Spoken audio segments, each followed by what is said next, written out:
look at the flag up here. We do pledge allegiance to the flag, so I'd like everybody to stand up and pledge allegiance to the flag. I pledge allegiance to the flag of the United States of America and to the republic for which it stands, one nation, under God, indivisible, with liberty and justice for all. Okay, great, but, all right. I'm gonna just let Steve, because Steve's got the line up, he's gonna handle it from here. I just wanted you all to, good luck, and, you know, it's great to see you all at least running for these positions, by all means. Good. You want to sit over here, Beth? I got it. Welcome to the concerned residents of Wakefield. Today's August 6th. I'm going to be filling in for Ralph, I guess, tonight. We'd like to open up the meeting with Dick House from the Union Village Community Association. All right, thank you very much. I brought my handy-dandy, visual aid kind of thing here, which Sally Hildreth actually made up about, when was it, 3 months ago, back in April, I guess. There was a tour of all the dam sites here in the town of Wakefield, and it ended up down in Union, where there are not only dam sites, but actually some dams. The reason I'm here actually right now is that, well, for one thing, at the time when I emailed Ralph, I said I might be willing to come do this, and that was fine because right then they had no agenda. So now they've got a nice agenda, and here I am still sticking out like a sore thumb. We were in front of this group probably a whole year ago, I guess, maybe even longer, because we were having a really tough time trying to figure out what to do. Probably most of you are aware that both of the dams down there in Union have been emptied. The reason is that each individual owner, the companies that are actually out of state that own them, were having a hard time dealing with the state's dam bureau. And as a temporary thing, they drained them just in order to be able to get out from under the roof complaints. But it was riding towards the idea that both of them would probably end up getting torn down eventually.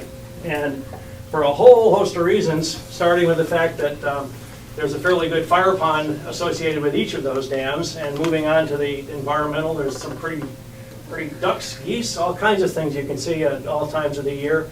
And in the case of what I end up calling the Drew Dam and Mill Site, which is the lower dam, which many of you may not actually have seen, in that case, there's a building still intact in really good shape. And the long and the short of it is that since the last time I stood here wringing my hands about the fact that our organization hadn't made too much progress, we did get to the point of getting the Charles P. Rogers Company of New York City, that actually, the furniture company that actually owned the lower dam, to actually give it to the Union Village Community Association, because we had just barely become a 501c3 nonprofit organization. They not only gave us the dam, the deed and the whole works, but they gave us a small contribution, a few $1,000s as a sort of seed money to jumpstart our attempts to work on it. And we've had some moderately good success in this case, because with Richard Mauser and Dave Toll actually spent a bunch of time talking to the engineers in the state, and finally got permission to actually go ahead and repair the dam. And the word repair is very important, because if you have to do any kind of changes or renovations in order to satisfy the state, you'd have to apply for some pretty serious permits, which we couldn't afford. But it turned out that, at least for the time being, the kinds of things that need to be fixed come under the category of a straightforward repair. So we're starting to work on that. Of course, what that ends up meaning is that eventually the organization's got to raise, depending on how you count it, anywhere between $12,000 and $26,000 in order to do these repairs. So that makes me think I should, before I forget to tell you, sitting behind me at this table are 2 or 3 people who have some of our 50/50 raffle tickets. So if you're interested this evening, you might want to try buying a few of the raffle tickets. We're going to be drawing those next Saturday, actually, at the end of the Heritage Day down in Union. I'm going to try not to go on too much further with this, except just to say that we've got a real chance to do something really, I can think of no word other than really cool, you know. Here's a chance for a local organization, and really for the whole town, even though it's not an official town government kind of thing, for the whole town to actually do something to maintain a mill. That this building itself was built in 1908. It replaced a mill that had been built in 1878 along with the dam. So it's really got a lot of history associated with it. And when we finally get out the other end of it, fix the dam, and do a number of other things to satisfy the state, we will eventually, in a few years, be back telling people that now we're getting ready to try to raise money to turn the mill itself into a museum for this kind of hydrotechnology. Because that's the reason actually that the Charles P. Rogers folks not only gave us the dam, but gave us a small amount of money, is that we're actually going to end up naming the museum, if we get to that point, after a family member in that organization, that company. So one last thing, I mentioned the Heritage Day activities that are going on down in Union this next Saturday, right at the railroad station mostly. The reason we are more interested than usual turns out to be the fact that during this last year, well, starting a whole year ago, the Heritage Commission here in Wakefield, a lot of you know about this, got a grant in order to do an archaeological survey of, I've forgotten how many, it's like 16 different dam sites all around the town of Wakefield. Some of them, you and I couldn't tell they're dam sites anymore, they're sort of just piles of rocks, but some of them are complete dam structures like what is down in Union right now. And they're kind of celebrating finishing that survey, and they've got a whole bunch of pictures, posters, historical photos and so forth, not just of the dams that are down there in Union, but all of the sites that are around Wakefield itself, including a very ungainly old cast iron turbine that was at the Chick Mill site until only about 2 weeks ago, I guess. And it's down there now in the parking lot as a kind of an exhibit, and they've got a lot of historical information to go along with that. So it's actually worth taking a shot at that, I would say. So I'm giving a pitch for two things: the Heritage Commission itself and the Union Village Community Association, and our attempts to go to town here with this. I'm holding this right here. This is the mill building that most people don't get a chance to see, really. It's way down beyond the other end of the pond. Well, right now it's not a pond, it's a mud flat. From when you look off of Bridge Street down there in Union.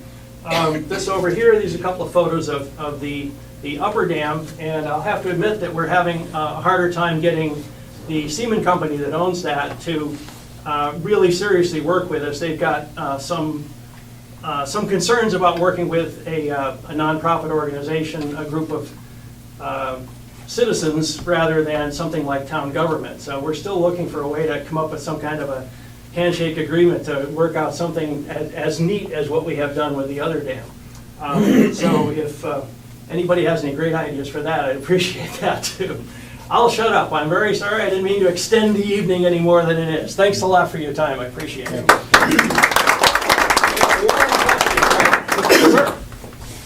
Do you have any ideas of making a small hydroelectric facility, or are you just restoring the dam? We're just for the short run. We're just restoring the dam. The possibilities there, because there is a turbine in there. It may not be usable, but the turbine pit and all the technology that goes along with it is still there and functional.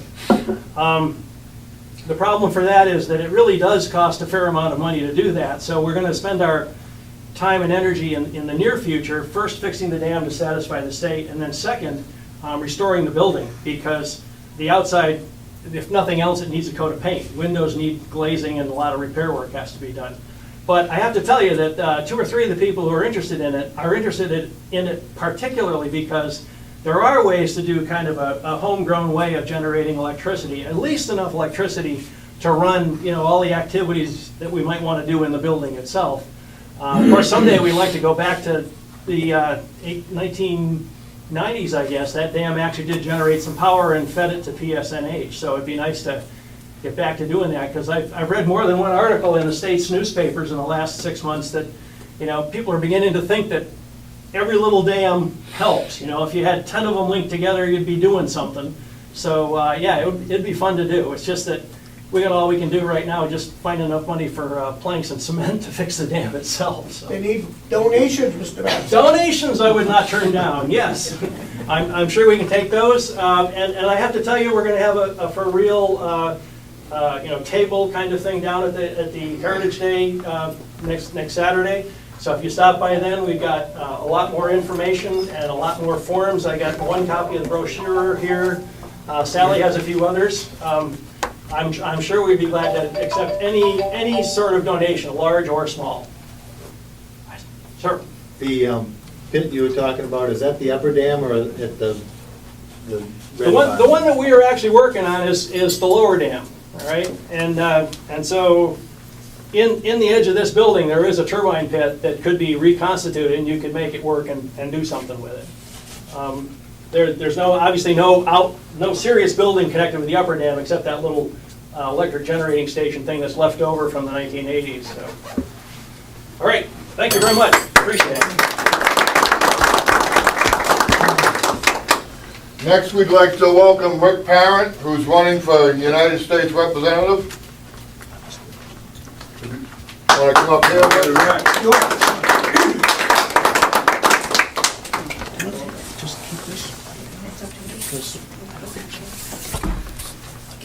First, I'd like to thank everybody for coming out tonight on a beautiful summer night. We know how much we enjoy our nights up here in New Hampshire, and that's why you guys here are a passionate group. 2 years ago, I had the pleasure of speaking here, and I was well received, and I felt very encouraged leaving that group. 2 years ago, I ran a very grassroots campaign. I'm a marine engineer by trade. I'm a citizen activist by passion and by now necessity. There's a little document that I put on every table that's yours to keep for free. I'm not asking for any money for it. It's called the United States Constitution. Right now, this is under attack more than we'll ever want to ever believe. Congress is an abject failure and needs reformation. But politicians that have been in office for years, and that's what they've done for a career, are not the answer. We here as citizen activists are the answer. Now, the only thing I'm trying to do is I'm trying to be your voice in Washington. I have a very good day job, allows me to be home for 6 months out of the year, and I get paid to be home. I love my job, but I also love my country and my state even more. And we're losing our freedoms. As a gun owner, I believe in the Second Amendment that's listed in this binding document, not live document. This is a very binding document. It's under attack. 2 weeks ago, there was a vote that was put to the Senate. It was called the Arms Trade Treaty. If that vote would have gone in the negative, and they would have signed on to that United Nations mandate, we would have lost those gun rights. It's very scary. Now think about that for a minute. If you lose the gun rights, your Second Amendment rights, you can't carry guns. Government's going to come, dictated by an entity that's not even a foreign country, and they're going to dictate that your guns are going to be taken from you. Now if that happens, and believe me, if that happens, the Second Amendment goes next. After the Second Amendment goes, what's the next one? Let me ask you that. What do you think would be the next thing that goes if you don't have rights to protect yourself? freedom of speech? Freedom of speech, that's number one. It's your First Amendment right. All our freedoms. That's right. And then we're really under tyranny, and it's something that very many years ago, a small group of individuals fought very hard to give us this I can document. tell you right now, when they come to get my guns, they're gonna have a problem. But you know when I'm gonna give them up?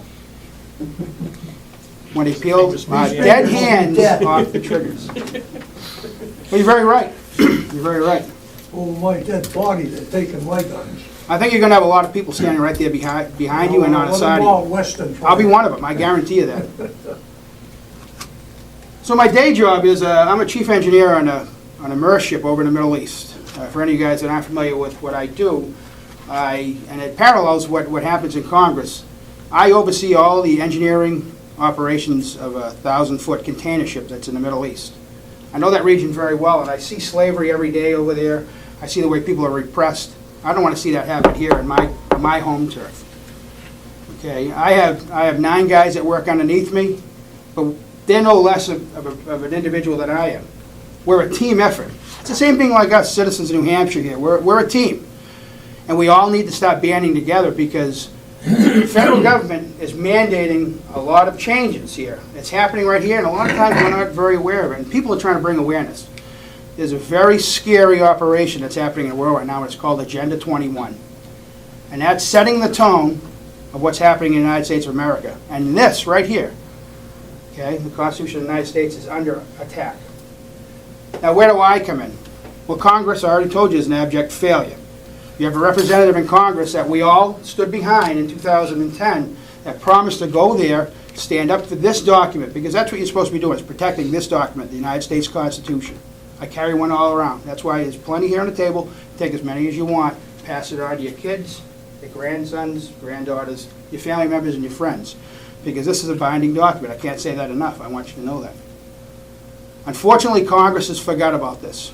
Corporate money has infiltrated Congress. It's been here for a long time, and now people are being guided accordingly to the money that's in their war chest for re-election. I want you to know I don't have a war chest. I also have no liabilities.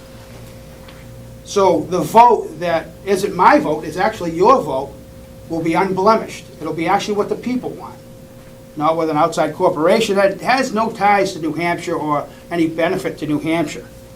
I'm not selling the vote of the 1st District. I'm going to stand up and defend it. I'm going to be your first line of defense should you send me to Washington.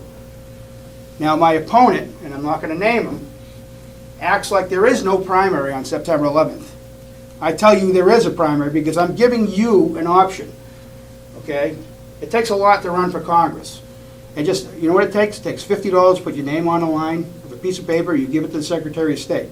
But you have to have the confidence of the people that vote you in there, but you also have to have the internal, intestinal, and testicular fortitude. And I'm going to use that to be politically correct.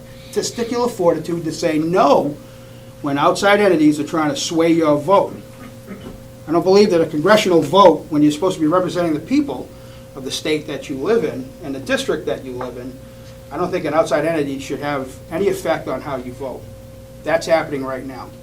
When you send somebody to Washington, they're supposed to protect the Constitution, they're supposed to get the debt ceiling in order, you're supposed to work within a budget, well then that's what they're supposed to do. Now, I'm going to tell you right now, in the last 18 months, our representative in Congress has not done that. 3 times, he's taken your vote. It's not my vote, it's our vote as citizens of the 1st District. And he said, yes, we are going to go for the compromise. We are going to raise the debt ceiling. We're $5 trillion more in debt 18 months later.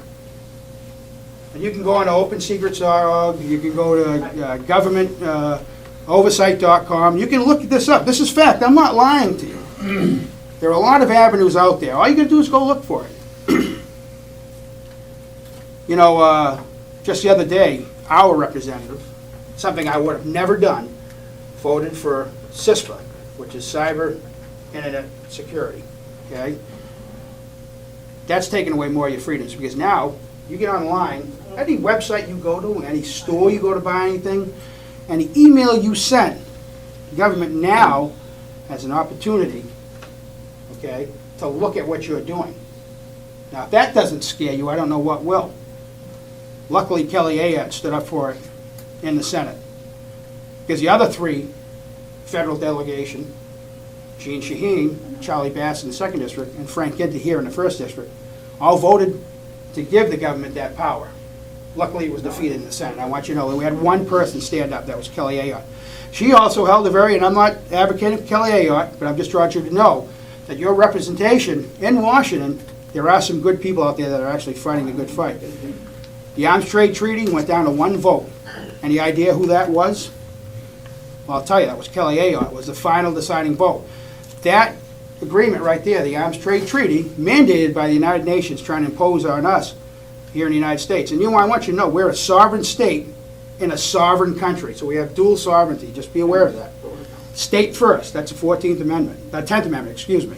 10th Amendment gives us as a sovereign state to say, no, we don't want any mandates from Washington, we need to push back. That's what I'm supposed to go to Washington to do. And say, no, we don't need that. And you have to have the governor and you have to have the rest of the House, the people here in Concord that fight with you. So that 1 vote in the Arms Trade Treaty allowed you to keep your guns. Now, if you choose not to have a gun, and you know, that's your Second Amendment right to have the gun or not to have the gun. But when they take it away from you, that's another one of your freedoms. Now, I just want you to know, as God is my witness, my word is my bond. I'm not here to lie. I'm very fallible. I make mistakes. I'm not the smartest guy on the planet. I will never claim to be. But I'm smart enough that when something doesn't feel right internally, in my heart, and in my core values tell me that's wrong, that means there's something wrong, okay? A gentleman by the name of Jesse Calhoun said, that dog doesn't hunt, and it smells of the woods. And if you can take that to Washington and be guided by this document and your gut feeling, you can do very good things. I think, unfortunately, Congress has lost their way. National Defense Authorization Act, I don't know if everybody's familiar with that. There's some very good portions of that act. It's more likely an extension of the Patriot Act. There's a lot of things that are good in there that I would have gone along with. Unfortunately, that bill that our representative in the 1st District, the only guy I can speak against now, voted for it. Now, I would have voted against it, and I'll tell you why. Because it's another thing that takes more of your liberties away. Doesn't do any service to any of the veterans. It takes away some of the health care there. There's a thing called non-germane attachments that go onto all these bills that have nothing to do with the original bill. So why are we voting on it? It should be a one-line item. I say put in a bill to take away all the attachments, all these non-germane items, okay? So it is one item. Problem is, with all these compromises on all these bills, people go in there, they vote, because the key item is, oh, it's going to be better for the people, it's better for the people. Well, you know, first and foremost, if it says sustainability, it says initiative, or if they try to tell me it's better for the people, I'm going to go back off, guys. I think we need to take a look at this. Now, I'm not a lawyer, I'm a marine engineer. I never graduated from high school. But I was smart enough to go get a GED, a year after my graduating class got out. And I never went to college. But I was smart enough to get to the top of my field from the bottom. And if you don't know how hard that is, well, maybe you didn't live my life. We're all different. I come from the project, so I know how hard it is to get out of there. I'm a product of welfare. I know how hard it is to get off of welfare. But it's even worse now. 2 years ago, everybody said entitlement reform, tax reform, okay, reform Congress. I'm going to ask you again, I'm going to ask you a question. Are you any happier with Congress now than you were 2 years ago? If you are, continue voting in that pattern. If you're not, you have an option to send Rick Parent to Congress. And believe me, it's not about the money, it's not about the job, because, to be honest with you, what I'm going to earn in Congress is a step down in pay from what I earn now. I'm also going to have to be there for twice as long that I am home now. I love Wolfboro, I live right down the road here. I spent 6 months now, I can wake up in the morning at 9 o'clock if I want, or I could sleep until 7 o'clock and get up early. And then spend 3 months not doing anything but just hanging out with my family. I go to Washington, I lose all that, because then I got to be there 6 days a week. Now you see how Congress just restructured. One of the first things they did when they went in there is they went for the Boehner bill, the debt ceiling raising compromise. Well, what happened to tax reform? What happened to entitlement reform? Well, they did change it to the fact that we raised the debt ceiling. So your taxes went up. So at what point is a conservative is that? We all live, doesn't matter, this is bipartisan. If you're a Democrat, a Republican, an independent, a libertarian, a free stater, it doesn't matter. We're all work within a budget. Why can't Washington do that? In 8 years, there hasn't been a budget there. I say, shut government down the next time they ask for a debt ceiling increase, and get everybody to the table and say, okay, we need some cuts. But do me one favor. Don't cut the one system that works in the United States of America, and that's protecting our country, and that's the military. Okay, shelve it, platform it. Cut cap and balance, yeah, that was a nice tote. Everybody said, yeah, we're going to cut cap and balance. Where is the cut? Where is the cap and where is the balance? We're no closer in 18 months. So on September 11th, there is a vote. You have an option to vote for who you want to go to the general election in November. Vet your candidate. Vet the person that's in Washington now. If he aligns with your voting record the way you would have wanted to see vote, then stay with that candidate. If you're not happy, I guarantee you, if I make it to Washington, you'll see change. And you know what? If I'm the only guy that's in there that's saying no, well, so be it. But there's 60 other people that are there right now that believe that this item right here, Constitution of the United States and the amendments that go with it, the Bill of Rights, is a binding document. and it's under attack. And if we don't do something soon, we're gonna be in a world of hurt, ladies and gentlemen. And I'm scared to death about that, because you know what, every time I go to the Middle East and I come home, I don't know what it's gonna be like when I get here. I don't know what I can do, what I can't do. If you've worked, you know how hard it is to earn a living. It's a lot harder to have to go on the public system. Believe me, I know how hard it is to get off it. And right now, all the incentives are in place for that, not for people to actually work. We're in an upside-down triangle. But thank you very much for allowing me to speak. I'll answer any questions. If I don't know the answer, I'll look for it, and I will. I guarantee you I'll be speaking from the heart. My name's Rick Barron. I'm from Wolfboro, and I hope I can earn your trust and your consideration, because you do have an option, and a lot of people won't tell you that. It's not being touted out there. Yes, Rob? Is there a chance that you could, once you get to Congress, change it, call it progress, revisit the 16th Amendment, and see how, through the Libraries of Congress, when you do some research, you can see that it was improperly ratified, never a majority that voted on it to ratify it. Is there, I think Justice Roberts just used it as an example of how healthcare could be considered A tax. constitutional. Yeah, a tax. I don't believe that 16th Amendment was ever properly ratified from my research in the Library of Congress, and I was hoping that we could get somebody down there to create real change, revisit that issue. It's good, very good question. I'll read the amendment, if you guys, let me digress for a second. It says, "The Congress shall have the power to lay and collect tax on incomes from whatever source derived without apportionment among the several states and without regard to any census or enumeration." So what does that exactly mean? What's your opinion on it? It is what it says. Remember, it's a binding document. They said it wasn't going to be a tax when they mandated. Remember that word, mandated. They weren't going to call it a tax. It was going to be a penalty in taxes. But right there, it says that Congress can't tax you, or can tax you, excuse me. Article 1, Section 8 tells the Congress, it gives the guidelines for congressional delegation, what they can and can't do. It gives you the powers to collect taxes. Well, so right there, that tied into this health care bill. If they mandate it for you, they can collect taxes on it. But they didn't want to say that before. They want to say it's going to be a penalty if you choose not to have it. Now, Justice Roberts, I mean, I'm not a lawyer, so I can't speak from a lawyer's point of view. But what that says to me, as an individual that sits at a regular table, is okay, you're going to mandate this, then it's got to be, any mandate has to be followed by a tax. So what is it? Is it a tax, or is it a penalty? He just said it was a tax and put it back to Congress to not fund it. Well, first and foremost, our delegation in Washington said, okay, we're going to repeal it and we're going to rework it. I say, rework it? Why do we have to rework it? No need to. Get rid of it. Throw it out, throw it in the garbage, throw it in the dumpster. We don't need it. Give a block grant back to the states and let the states handle health care. But I'm going to read that again, because you know what? I can't answer that question, because I don't understand how they're going to do it, because the tax changes every day. But the Congress is supposed to appropriate taxes to pay for bills that are mandated. So if they're going to mandate it, but the people don't have a chance to vote on it, why don't we vote on it? Does that make sense? What would you guys want? Let me put it out to you guys. Vote. The right to privacy and the right to work. That's what I'd like to say. What's that, Rob? The right to privacy I mean- and the right to work. I mean, now, in my perspective, you don't have the right to privacy. You know, your right to work is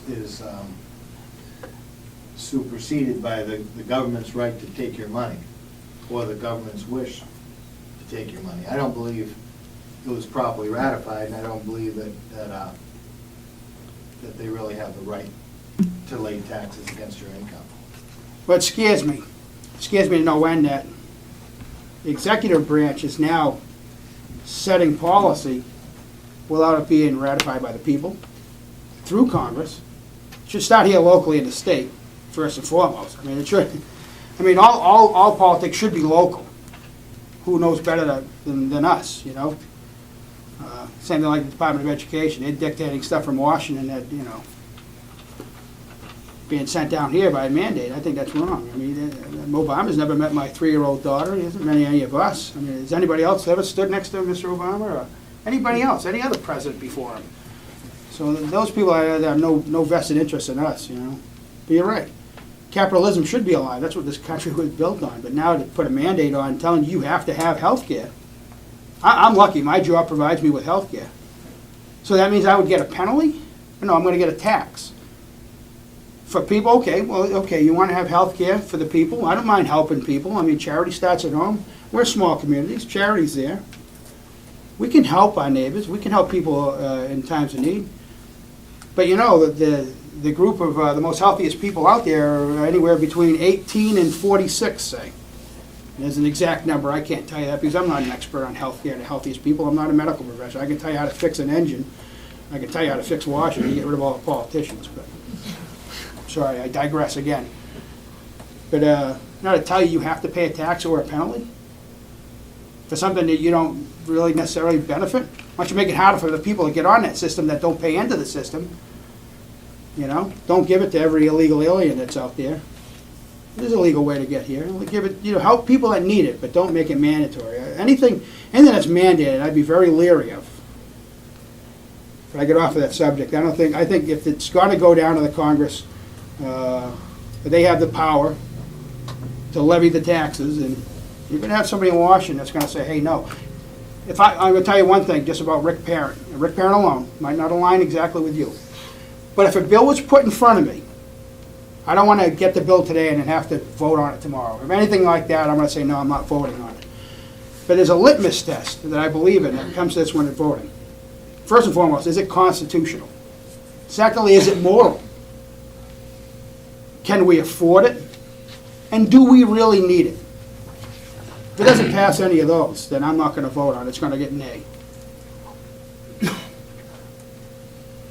Questions? Please challenge me, please. I think it's going to be a big challenge to challenge the 16th Amendment. If you do go into the history of the Library of Congress, we'll show you how the states voted. New Hampshire doesn't have an income tax because their argument back then was it is unconstitutional. Other states had problems with the way it was worded. There was something like 17 states that voted against it. I don't think at the time it met the... Yeah, the good thing is if I'm fortunate enough to make it to Washington, believe me, I tell you, I don't need a career change. But if I'm fortunate to get out there, one thing that somebody's mentioned me along the way, and I try to, when I talk to people, I try to take a little piece of everybody with me, because everybody has a very unique idea sometimes. But something that somebody made that made a very profound thought in my mind, that should I make it to Washington, what you need is you need local people to have an influence on how you vote in Washington and how the people feel. And it could be a volunteer force. And that's how you have constant contact with the people that you're supposed to represent. These tele-town hall meetings and showing up and having somebody at the town hall that's really not the candidate or not the person that's representing you. He's getting secondhand information. But if you have a consortium of people from the district you represent that you sit down with once a month, they have it now. They've set up Congress where they're there for 3 weeks out of the month, and then they're home in what they call in-district. I personally have never seen my congressman in Wolfboro. I'm sure he's been there. He was there for the parade. I know because I led him because he was behind me. And I like that little pull on lead, because it's better to lead by example than to be a follower of party leadership, which I would never do. But don't you think it would be better that you can actually have somebody from your small... Look at you get concerned residents of Wakefield here, very passionate group. So you guys send somebody that meets with your congressman every month. Get those people in and sit at a table and say, hey, what's going on over in Bartlett? What's going on in Wakefield? What's going on down the seacoast, in Manchester, or Bedford, or Hale's location for that matter? And that's how you really find out what's good for New Hampshire. And then you tell them. That's another thing too. You got to inform the people you represent. You got to tell them, hey, this is what's happening. That's what's coming down the pike. That's what Washington's trying to do. I think Congress has lost its way because of corporate money, and that's scary. Believe me, I got no money in my war chest, so I'm not liable to anybody but you guys. And again, this is a very binding document. It's going to guide me should I make it there, along with your vote, because how you guys feel is how I should be guided, because really the guy in Washington is your eyes, ears, and your voice in Washington. Thank you guys. Thank you very much. I appreciate it.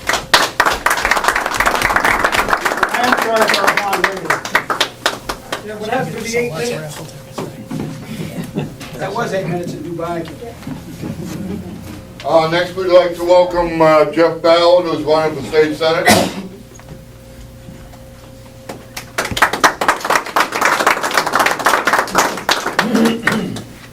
Hello, I'm Jeff Ballard. I live in Brookfield with my wife Stephanie, who's here with me tonight.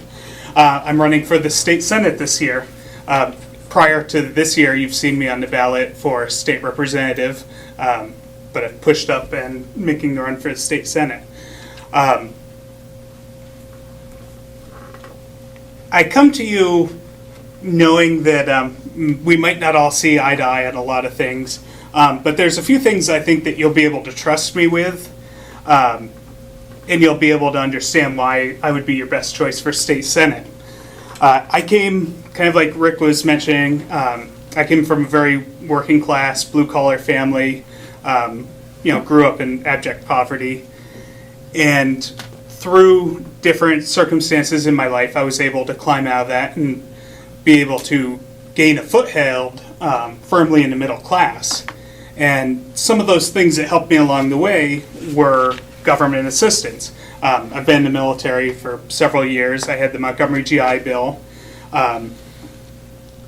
In order to go to nursing school, I'd actually received some retraining grants because I'd been laid off from a job. So I had this public assistance to help me go to school. And what that was an investment in Jeff Ballard, because then I was able to, go from living in poverty to being firmly seated in the middle class, and now I'm a very productive member of society. Anything that I've received in assistance, I've paid back tenfold by being a productive member. And I think that's one of the things that, in this time where the political divisions have become so rampant, that we don't pay attention to some of the things and how different programs are really investments. We hear the words entitlements, things like that. And the approach that I would take to Concord is, are these programs investments? Can you show me how spending $5,000 on this program is going to prevent us having to spend $20,000 on this program?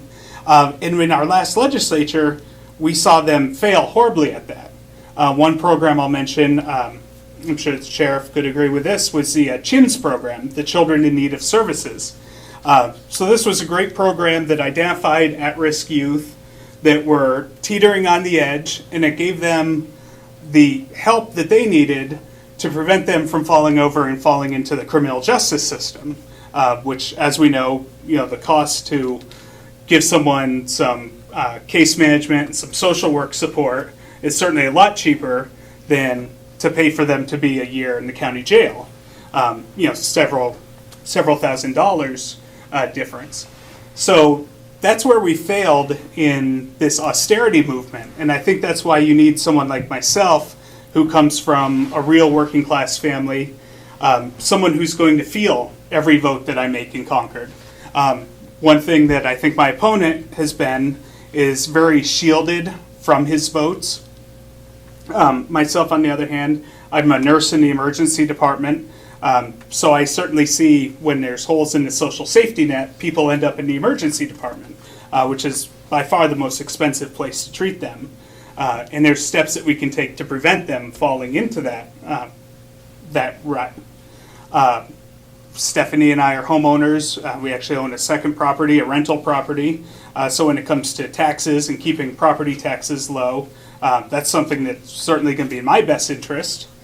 We have a son in school, so we're affected by the education system.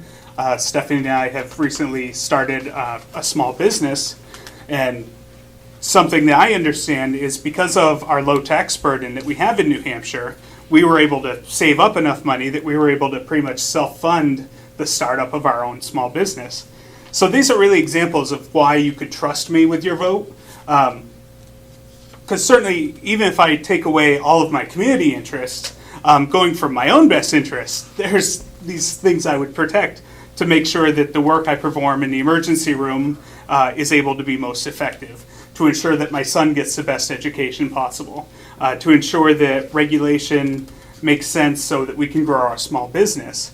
And I think my opponent has been very sheltered from that. And another thing I certainly agree with Rick is this the career politicians.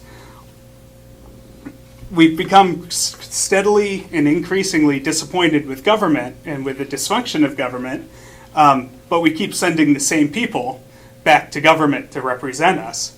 So at some point you have to say, am I going to continue to be unhappy with the government and the way that it's performing, but still send the same people? Or are we going to pass the baton down to the next guy and let them step up and have a whack at it? I'll keep this brief because there's a lot of people, so if anyone has any questions or anything they'd like to know from me. Ed. You spoke before about the social safety nets. Mhm. Now, maybe 10, 15 years ago, when the economy wasn't, in the condition it is now, probably more people would agree with you. But now that we're in the situation we're in now, how would you pay for these social programs? It's a question of how do you not pay for them? The services still end up being provided. For example, the criminal justice system. Every time we have a mental health patient that we could be spending $5,000 on their treatment, that we're not spending the $5,000 on their treatment, and they're ending up in the criminal justice system, now we're paying $40,000. So again, it goes back to that idea of it's an investment. And if you spend your money wisely, just like we do in our own homes, budgets are going to come down just because you're spending your money better. Another example of what I see every day when I go to work is the cuts to the state hospital system. On average, it used to take a hospital, so if a patient goes into the emergency room who's homicidal, suicidal, in crisis, they would get to the emergency room, and in about 12 to 14 hours, it could be arranged for them to be transferred to the state hospital. Because of the cuts to this last budget cycle, they don't take admissions overnight, they don't take admissions on weekends, they've had to cut beds. So now, patient comes into the emergency room, we're holding on to them sometimes upwards of 5 to 6 days. So now by the time they get to the state hospital, they're no longer in crisis. The state hospital receives them, says, "You're fine, what are you doing here?" Kicks them right back out. 2 weeks later, because we've been, the 6 days that they were in the hospital with us, we've been making sure they get their medications, so they're fine. Now, 2 weeks down the road, they're in crisis again. They're in the emergency room for 5 or 6 days. They're to the state hospital, they're kicked right back out. So all that's doing is shifting the costs. Now you and I are paying more for health care because the hospitals have to tie up extra staff in the emergency room, security, nurses, we need extra staff. So all that's happening is the cost is being shifted to us, and then eventually they're ending up in the criminal justice system. So really, you don't even need to find new revenue streams. You just need to make sure you're spending your money effectively. Go ahead. If the state sales tax was brought up again, would you be in favor of a state sales tax or to pay for some of these programs? Or No, I definitely, I believe that New Hampshire's economy is set up around not having an income tax or sales tax. It's what led us to be the most successful state going through the 2008 recession. That's why we did so well. It's what brought me here to New Hampshire, so I think it'd be a little hypocritical if I ended up supporting one when I moved here from Vermont to escape an income tax and sales tax. All right.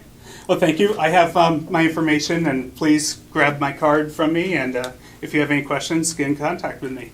Thank you.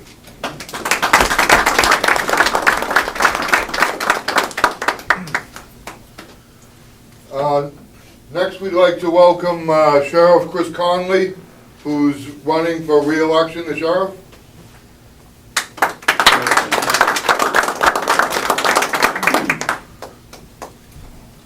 My name's Sheriff Chris Conley. I've been sheriff since January 2009.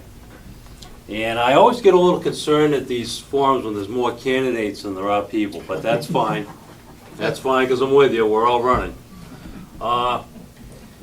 I don't have a set item that I want to talk about, so I do want to throw out a couple things. this is pro group, so let's talk about money and let's talk about taxes. Now, my office is basically run by about $3 million. And I can tell you the biggest challenge I have had, bar none, is that government-to-government relations. How do I interact with other government agencies? Those are the difficult challenges. That's where the money is. That's where the challenge is. Because government, if we're doing our job, we're leveraging resources. Law enforcement, whether it's law enforcement, county to local, county to state, the biggest challenge is working together. And that's where our fiscal responsibility comes in. One of my campaign themes this year is it's accountability cubed. Accountability in resources, in property, accountability in service, and accountability to the citizen. And when we're doing those things are happening right. Now, we've had 0 increases in personnel or strength since 2009, and yet we're doing more, and we're doing more, and we're doing more all the time. Because we have to do more. And, to go up there and to make these false innuendos about I need more people, I need more of this, all bureaucrats do it. We're teaching, any teaching system, any education system, health and human services, I need more people, I need that, I need this. I worked for the state police for 23 years. And the state police is a wonderful organization. You got troopers out there working Route 16. They're performing in the highest tradition of the law enforcement service, as are my deputies. Now, we've lost one Carroll County deputy to the state police, and we may very well lose 2 more because young people, young men and women that are well-led perform well. It's that simple. But there is no checklist. All I can tell you is I promise to deliver accountability, which includes fiscal responsibility each and every day. And we'll do that by leveraging our system, leveraging our resources, and working harder. I had a very interesting conversation with a former deputy that's no longer here. And we were hammering out some challenge. And the challenge is about working together. We've got to do this, and this is a standard, and we're going to do it, and we're going to insist everybody else that works with us does it. And that also caused a lot of consternation with other law enforcement. And he turned to me and he said, "You care more about the citizens than you do about your brother officers." And I said, "Hallelujah, one of my messages is finally getting across. No, I care about my brother, of course I do, but my obligation is to the citizens." That's what we do, that's what we have done, and that's what we'll continue to do. Thank you very much for your support. Sir? Chris, I don't know if this is a question directly for you, but in our houses, a house of corrections, it seems to me that the taxpayer is burdened with substantial amounts of taxes to pay for some of these people that are in these correction centers. My question would be is, what are we doing to make these places more self-sufficient, more able to take some of the burdens off some of the taxpayers, because it's not the taxpayers' problems that they broke the law. You know what I'm saying? I find that these places, such as that Carroll County House of Correction, could generate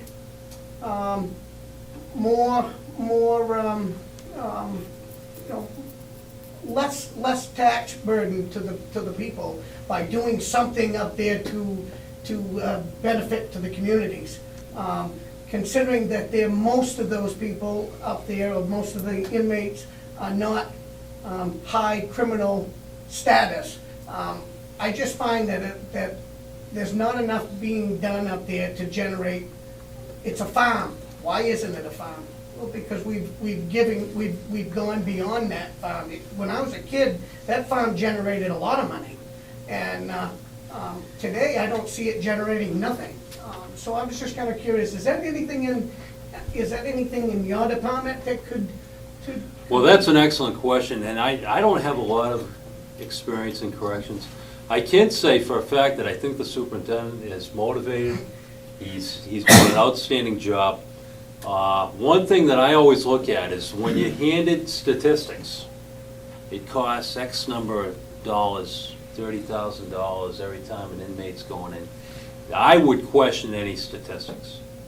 The biggest cost associated with corrections is the fixed costs for the building, the meals, the staffing, the nurses.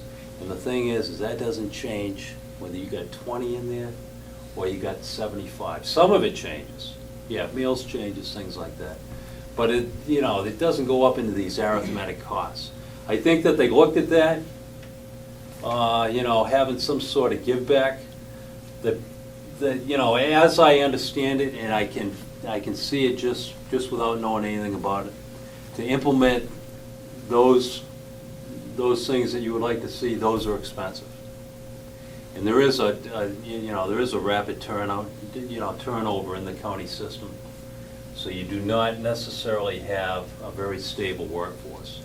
It seems like they're back over and over again, but that's for a different reason. So when you say it's a rapid turnover, well, to me, that sounds like a lot of non-offensive offenses being criminalized when they should be penalized as thrown into these establishments to just burden the taxpayer, such as you said, it's $30,000 per inmate. Well, it's not just Carroll County, we're talking about Concord, and all these Right. people that are doing some horrendous things that I feel that I don't want to pay for these people. I just sort of have that, they should be paying for these things themselves. They're the ones that committed these things, and they're the ones that should be paying for it. Yeah, I mean, I guess I certainly agree with your statement in general. I think it's a very complex people, and it's a complex situation, and it demands that elected persons sit down and do something about it. And to give a full accounting, not just keep increasing the cost year after year, some accountability. We have way too much corrections in this country. I mean, I totally agree with people on that. But we got an alcohol problem. I mean, you basically see it as a cop. When you're picking them up on the street, they're under the influence, they're drunk, they're on drugs. Then when you get them in there, after 2 or 3 months, they're fine. I mean, they're basically hard-working guys, but they slip into this drug and alcohol dependency that's just busting up this country. And that's a whole Why nother is it the dimension. burden of the people? See, that's my whole problem with society today. Nobody takes responsibility for themselves. I agree. And as a kid, I got disciplined. I had to take responsibility for doing something wrong. Well, there's no reason that somebody else, these people shouldn't be taking responsibility for themselves. Yeah, I certainly agree with you in principle, but the problem is they're out there, they're drunk and they're drugging and they're driving and they're putting our families at risk. And they have to be dealt with, and they're being dealt with on the county level, and it's expensive. And the elected people and the bureaucrats that run these facilities, the sheriff's not connected to it, but have to give a full accounting to it. But that's an excellent thing, and there are plenty of people that either are obligated to know or should know that should be up here giving an accounting for it. Rob? How, is there a huge level of frustration or a small level of frustration about your intergovernmental interactions with the local police departments or the state police? Does it seem that as the sheriff, you're able to communicate with each and every town, or have you ever been stifled? Is there times when you feel as though you're beating your head against the wall with certain areas? Well, that's an excellent question, and I can tell you where it's good, it's very good. Now, I can point to your own town, Wakefield here. I know from coming into this town that the police officers and the police leadership is excellent, because people talk to you. they say Chief Fifield this, Chief Fifield, this officer did this. And when you get feedback like that, you know, the institution calls it community-oriented policing. I call it, you know, what we should be doing anyway. So in pockets where it's strong, like in this town, it's very strong. And then there are other communities where you hear the cops of this, the cops of that. Well, that tends to also be where I have challenges. You know, and we have a shared responsibility basically with the communications infrastructure. The sheriff's office takes in every 911 routine emergency call, any type of call that comes into this county, with the exception of Conway, Wolfboro, Conway, Wolfboro, Moultonboro, those three. That's every last one of them. So we have constant communications with law enforcement, EMS, and that type of thing. And that's why our relationships are absolutely critical. We have to meet the standard. And it's sometimes when you say this is a standard, this is what I'm gonna do, and you're gonna do it too, unless you can convince me otherwise. Sometimes that's a challenge, because things change, people aren't keeping up, but we work through it, and I'm happy to say things go good, and the goals that I set have been met. Yeah, I mean, you know, there's always challenges, but if the only way to operate, if public organizations, some leaders have the notion that the main mission is to get along at all costs. Well, that's not our mission. Our mission is to serve the public. And if serving the public, you know, if we're getting along, but we're also serving the public, that's great. But if something's happening that the public isn't being served to standard, then we have to fix everything else. So Rolf, that's an excellent question. I can just say I appreciate everybody in law enforcement and EMS, but it's always a work in progress. Thank you. Thank you. Ruben.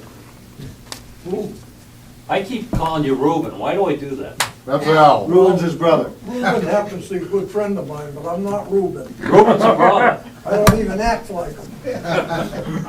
Anyway, my question is that I noticed in various states that they use the inmates to pick up the trash on the sides of the road and work on different projects. And evidently, they might be a little better prisoners than what some are, but they don't seem to have any problems. So if there's a man standing there with something that would, if they want to run away, well, they got welcome to do it. But anyway, I just don't understand in New Hampshire why they don't do that. Well, but mostly because it's a challenge, because you need officers watching them. And my basic theory is sometimes if guys are in jail, one of their challenges, one of their weaknesses, one of their skill sets that they do not have is they aren't good workers. So, I mean, they're in jail a lot of times because they're lazy. And you put them on a detail and they're lazy there too. But the real challenge on that is the cost. Transporting them there, getting them a meal, supervising them lunch, if you got some medical condition, how you get them out of there. It's a very costly endeavor. Don't cost nothing to put them out in the field. You got 1,000 acres up there that could be farming. There used to be cows there, used to be pigs and chickens. Yeah. Everything was there when I was a kid. I don't know if there's any animals up there anymore that. Well, maybe They could actually feed. They could actually feed the rest of the owners. Yeah, maybe Mr. Babson can answer that because he's been saying the exact same thing. And I'm actually for that because I think work is good. And up on the county grounds, when I see the guys working, usually they get the guys outside working that are doing a good job. And they're cutting, and they're, from, sun up to sundown, they are working. So I am with you on that. But there's a little out of my purview. He knows a lot about it, though. I can promise you that, so. Thank you. But thank you very much. It's great being here. It's great. Yeah, I spent a lot of time down in Connecticut, and when I was stationed down there, I was in a volunteer fire department. A friend of mine called me up not too long ago, told me that they had the prisoners from down the road at the firehouse, and they painted the inside of the firehouse. Their only obligation, the fire department, it's a volunteer fire department, believe, volunteer. And their only obligation was to feed them lunch. And there was a pizza place up just, not too many doors away, brought them down sub sandwiches, pizzas, hamburgers, whatever they wanted. They fed them good, the guys were happy, and the sheriff just sat out there, just Yeah, well, you know what, maybe. piece of cake, Yeah, maybe we ought to do that. Merrimack County has a program where they do not necessarily incarcerate in the county jail, but they give them X numbers of Saturdays and Sundays, and they report there, and they paint, they pick up, they do that. So maybe that's the way to go on this. Because these guys in the jail, yeah, they have drug and alcohol problems, but so if you can take that out of the mix, they're actually decent people. I mean, I'm up there, I talk to them, they cut the grass. It's an American problem, and it needs to be fixed. And it probably goes back to the very thing where these guys are young men and they're in their 20s, but they've never had a decent father or brother or anything, and you can tell that by talking to them. So maybe that's the root cause of it. I don't know, but it needs to be fixed. Rick? Chris, just one quick question to clarify for me and maybe some of the others. You're in the administration for law enforcement, but you don't set policy at the county correctional house. I mean, you guys are there to enforce, but That's correct. For a work program to be set up, that would have to go through local government, and that would have to be, through the commission and so on, Right. correct? Right, yeah. So that would basically that go would there go, to right, administer the law, not to, right. not to set the policy at that facility. Yeah, you're exactly right. And we got all sorts of commissioners here that, may want to talk about that. And most states, it does fall into sheriff's offices, and it seems to be a very confusing area for a lot of people. I'm actually kind of glad that we don't deal with it, to be honest with you. No, but it would be nice for a sheriff of your high level that would speak on the behalf of that, if that is something that we should be looking forward to or looking into. Yeah, we certainly need to be getting involved with it. And not just me, but, sheriffs across the state. Because the same things, the same conversations there, they have everywhere in the state, so, but. We're not alone. No, we're not alone. But thank you very much for having me, this is great. We have some great candidates for commissioners here. I look forward to working with the commissioners, because that's how it works. I mean, I bring my budget to them, and I have to give them a full accounting, and then they approve it, or they don't. Then it goes to the delegation. So there's a lot of checks and balances, and the system works. It just takes good, earnest, focused people. Thank you. Thank you very much.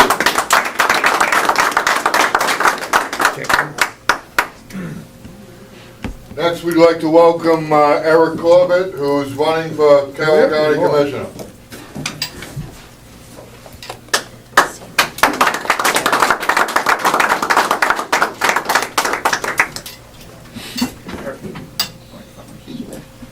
Thanks for coming out. A lot of people told me I probably shouldn't bother coming down from Bartlett for this, because kind of walked into the lion's den, they told me so. But I figured it was worth coming. I was kind of like Romney going to the NAACP the other day, like, probably not going to get a lot of votes, but sort of come down and talk to whoever was here in the southern part of the county. I live up in Bartlett, so I don't get down this way too often, but like Jeff, I come from a middle-class family. My dad's an electrician in Massachusetts. I think is for a large non-union company. I think his job was actually being picketed by the union. My mom's an electrician. No, my mom was a school teacher, electrician. I came up north here for a job at Attitash years ago, running a nonprofit organization there. Did that for 5 years. We kept the same budget, but doubled the number of lessons we taught and doubled our output essentially. Since then, I bought a small business. Now I run a small fish market up in Glen. In the summertime, it's 7 days a week. And the rest of the year, we're just working weekends, and I pick up other jobs here and there, whatever I can find. But So I'm trying to bring that small business, nonprofit background to county government. Bit of a- from the northern district, up in District 1. I noticed David's not here tonight. I'm not sure. Not sure why, but I'd like to learn a little bit more about him. But I think I can bring some fresh ideas and like I said, building a small business from the ground up, but watching every penny. And I don't want to see, like Jeff said, I don't want to see taxes go up. I know Democrats are labeled as tax and spend, but I don't want to see my taxes go up. My property taxes in Bartlett went up 25% this year, so it's definitely putting a little dent in the budget. So I certainly don't want to see the county portion of my tax bill going up, and I definitely we feel it. We're not a small business owner, but we're not getting rich by any means. So any increases, we're going to feel them as well there. So if I can't stick around for too long, but I did leave some business cards. If anyone's got any questions, happy to answer them. Or you can get in touch with me through my number and email address that I left on the table back there. Sure, Ed. Well, I was just curious, involved in county government at all? I mean, have you had? Well, I've run for selectman in Bartlett the last couple of years. A friend of mine told me I don't have the right last name to win an election in Bartlett. So I finished second in the three-man race each of the last 2 years in Bartlett. And I've been more involved the last couple of years. In 2009, 2010, I was a member, I guess, a participant in the Chamber of Commerce's leadership program. And through that, kind of sparked my interest, I guess, and motivated me to get a little bit more involved where I can, when I can. So, sure. Now, running for county, what is going on up at the county that you would change? Why did you choose the county spot? Well, it seems like the last couple of years there's been a lot of dysfunction, I guess. I'm not sure how to describe it. A lot of strife. And so I'm hoping to bring a little bit of civility and respectability back. Happy to sit down with the superintendent of the House of Corrections and the farm and to see if there's any way that we could use the inmates on the farm. I think I remember asking the House of Corrections if he had ever written a recommendation for the guys that once they're released, who have been doing work for the county, if they did anything to help them find jobs. Right, that was a recommendation, help them break that cycle. It seems like every week when I've been to meetings, he's reading off the new inmates, and it's definitely not their first time that they've been booked. So I think if reduce that recidivism rate, that would help cut down the inmate numbers a bit, the population in the House of Corrections, and hopefully save the county a bit. But I'm happy to sit down with we'll sit down with any of the department superintendents and look for ways to just save money, at least limit how much the bills get increased.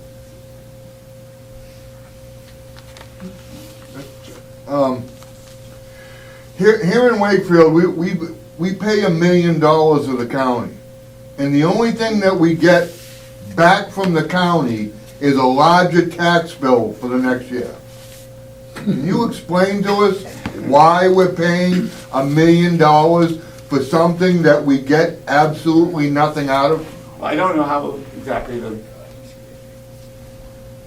each town's built, but I'm sure that you've got some residents that are going to the nursing home as they get older residents that are moving on to the county home at some point, and you're getting protection, I guess, from the sheriff's department, so you're using their 911 services, cover the whole county, like the sheriff said, except for Conway, Wilkesboro, Marlboro. So I don't know if it's worth $1 million to you, but we have to look at, I guess, the details of it.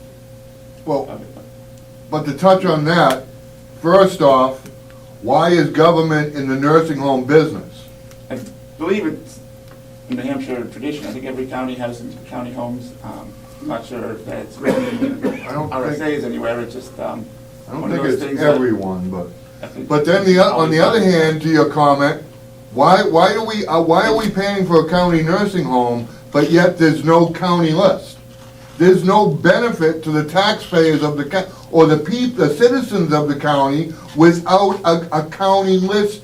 Someone from Oklahoma that's on the list, that's never stepped foot in Carroll County will get a bed in that nursing home than someone who's lived in this county their entire life.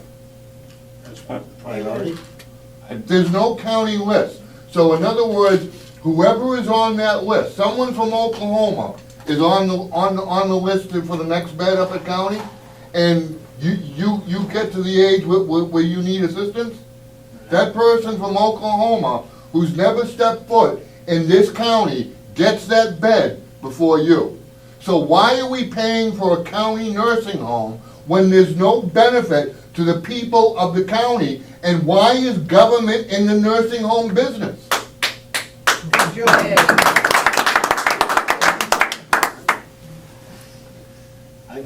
Are you saying that that's an example of real time? Is that actually happening today in our?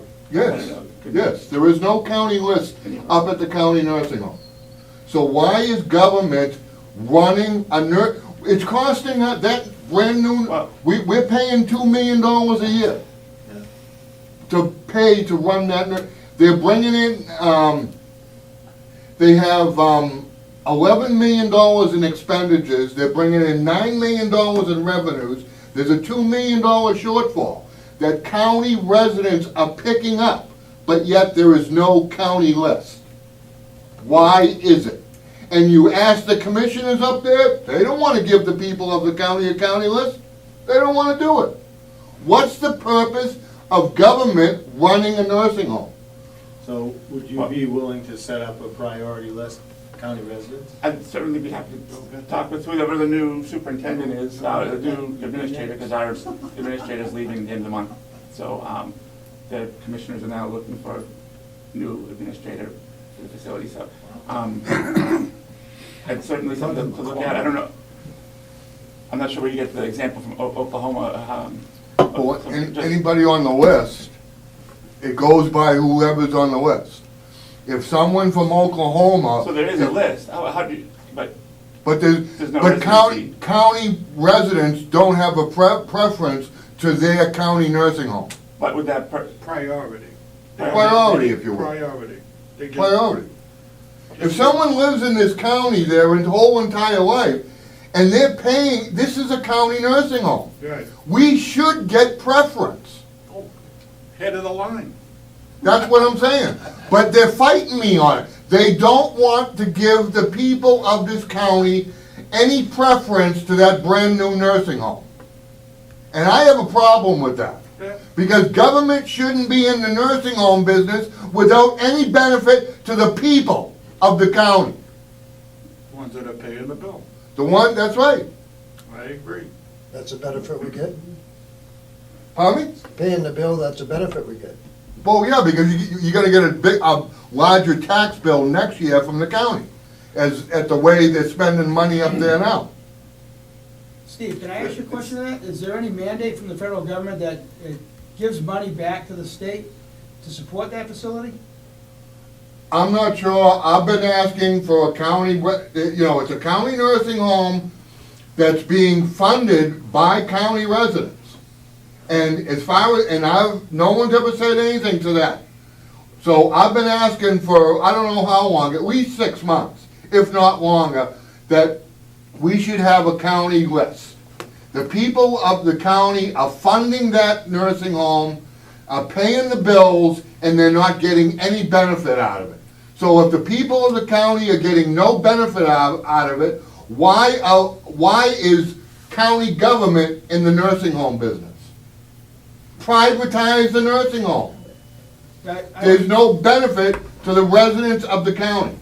That's a viable concern. I would just wonder if that's being dictated from Concord, from powers above and beyond that. You're right. I think as members of a Carroll County community, should have preference, number one. Secondly, because we are paying the bill through our tax structure, and is that coming down from a federal mandate through Concord? It's never been mentioned up at county, and I've been talking about this for a long time now. And they're fighting it tooth and nail. It's something to certainly look into. Maybe extenuating certain circumstances that list medical reasons, family ties to the area. The maybe. rules and regs for that?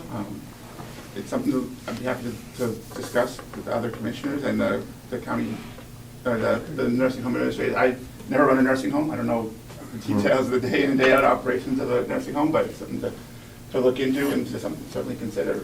But I do believe the numbers I've heard that the county home is about $5,000 a month.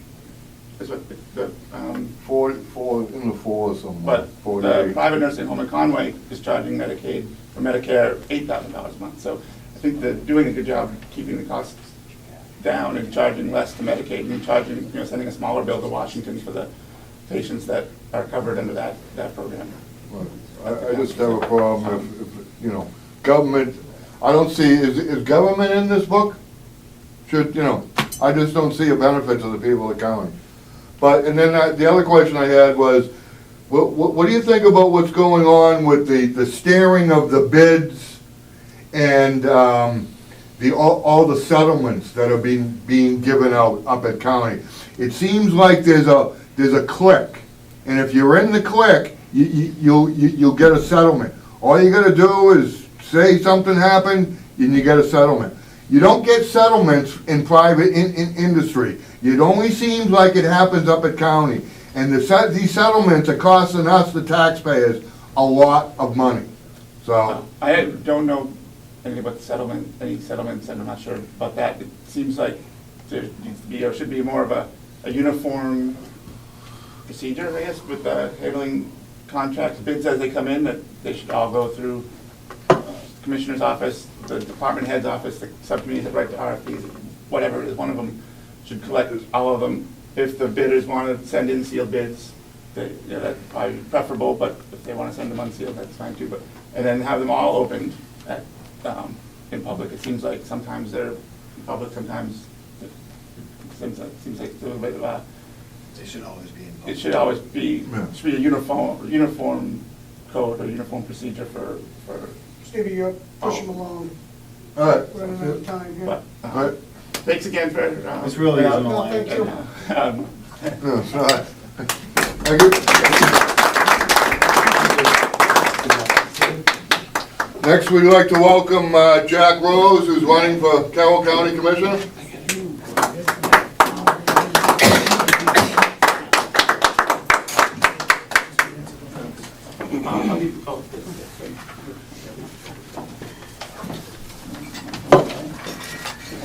Thank you, Steve. Well, Jack. My name is Jack Rose. I've been a resident of Albany, New Hampshire, not Albany, New York, Albany, New Hampshire for the past 10 years. And during that period of time, I got very interested in the town government to start with, and became, first of all, a member of the board of planning board. After a couple of years in that, as I became chairman, I was asked if I would run for selectman, which I did. And after a term in select office, I was asked to run again, which I did, and I was reelected. So I'm in my 5th year right now as selectman out of a 6 years, in my second term. During that past 5 years, we have accomplished a lot. We kept the taxes flat. That's one thing we did. Ever since I've been in office, we have had a flat tax. And I'm pretty proud of that. While we were at that, we've done some major things. We raised money to buy a new town forest. The town only owned 1.5 acres of land where the town hall was sitting, and we felt that there was something that should be there for the heritage of the citizens, and we accomplished by buying a 300 town forest along the Kankamangas, doing two things. One, giving the town something to be proud of, something for recreation, for logging and for agriculture, as well as putting that land into conservation so that it wouldn't be further developed right there at the beginning of the Kankamangas Highway. While being involved in the town office, I also became vice chairman of our Conservation Commission. And we're working very strongly in there to develop all aspects of this property in a conservation mode. The town affairs had led me to getting interested more and more into what was going on in the county. And in attending the county commissioners' meetings, I became convinced that I felt that my background could be used very strongly to make a contribution to running the county government through the county commissioner's office. The county commissioners are responsible for the budget, as the sheriff said, for the whole county operation. And that includes the nursing home, that includes the sheriff's department, the jail, and the county farm. The county farm stands as an opportunity to be reunited or rejuvenated, if you will, into what it was once. I understand it was a very thriving farm community, farm operation, and that's an opportunity I feel that should be strongly revisited. We've got an excellent superintendent running the farm nowadays, and I think he could do a good job with the support of the commissioners. In addition to my town experience, I've got a strong background in community affairs. And I'm chairman of Carroll County's Regional Coordinating Council for Transportation. I work very closely with the Department of Transportation and other facilities, services that provide transportation throughout the county. I'm also chairman of the Memorial Hospital's Community Advisory Council. I was asked to take this task on because there was a need within Memorial Hospital to get the community closer related and closer in tune with what the hospital has to offer, is offering, and where they want to go. Our job as the community advisory is to be the liaison between the hospital and the community to let keep everybody abreast of what's going on in the hospital as to its expansions of service and so on. And so we are striving with the hospital management staff to create what quality of excellent service and make the Memorial Hospital the hospital of choice throughout Carroll County. I'm also on the board of directors for Vaughn's Community Service. Vaughn is a service that provides a tremendous amount of community services. They have community pantries, giving out food, meals to the unemployed or the homeless, as well as providing home health care and daycare center for all of the underemployed. A lot of them is single mothers. I'm a member of the Board of Transportation to the North Country Council also, which is a council for regional development. And we're very active there in striving to improve the transportation opportunities throughout the county, throughout the state, and as well as a new program which is called Sustainable Communities. My background is as an engineer. I started in Massachusetts back in the mid-50s. Got out of high school, decided to go to college in Connecticut. After a couple of years in Connecticut, decided that it was California where I wanted to be. So I decided to go, and I moved to California to further my education. After becoming an engineer, I was instrumental in starting 3 startup companies in California, all high-tech companies. And then I was recruited to join the staff of Fairbanks Scales in St. Johnsbury, Vermont.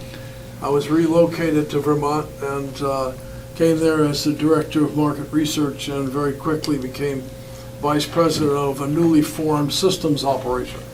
We brought computer-based data collection to the weighing industry so that any one of the manufacturing operations that we walked into, we could provide them a system which would allow them to collect all aspects of the business as far as it related to weight and data collection. After leaving Fairbanks in 1989, I started my own company doing systems as well, a company called Consultech Incorporated. And I ran that business very successfully as a consulting and subcontracting company for the next 20 years. Just closing that business in 2010. I feel that my past experience will serve me well as bringing management experience and management knowledge to the Board of Commissioners, which is direly needed, believe me. They need someone in there who has business management experience, and I feel that we can do this. You know, they're in charge of a $25 million a year budget, and that is not small business. That's big business, and the county needs to bring that together and run it as a business, because it is a business. The biggest challenge that they're facing is to keep a lid on operating expenses, but to provide the services needed in a growing county. I feel that there's a strong opportunity there for improvement in contracting applications, and contract management, which is something which seems to me an area of very strong need and is very lacking. It was brought up about sealed bids. There seems to be a quite fluctuation or desire to control the operation of sealed bids and how they should be opened, and they should be opened in public. They should not be opened in private, given to the maintenance man to open. That's not the way you run a sealed bid operation. After being elected, my first goal will be to get the Board of Commissioners to operate as a team. There's no teamwork in the Board of Commissioners today. They don't operate together as a team, and I feel that that's part of the problem. That's a leading problem. The team also needs to create unity with the county delegation. I feel there's a strong opportunity here to first create a Board of Commissioners that acts as a team, and for that team to recognize how they can cooperate and work with the county delegation. And that will help us a long way. The individual operations need to get into a team effort form. In other words, right now, if one operation needs something, they go out and look for this need, like a recent opportunity for a phone system for the county jail, whereas there's been a new phone system that was established with the new nursing home, and they knew nothing about that.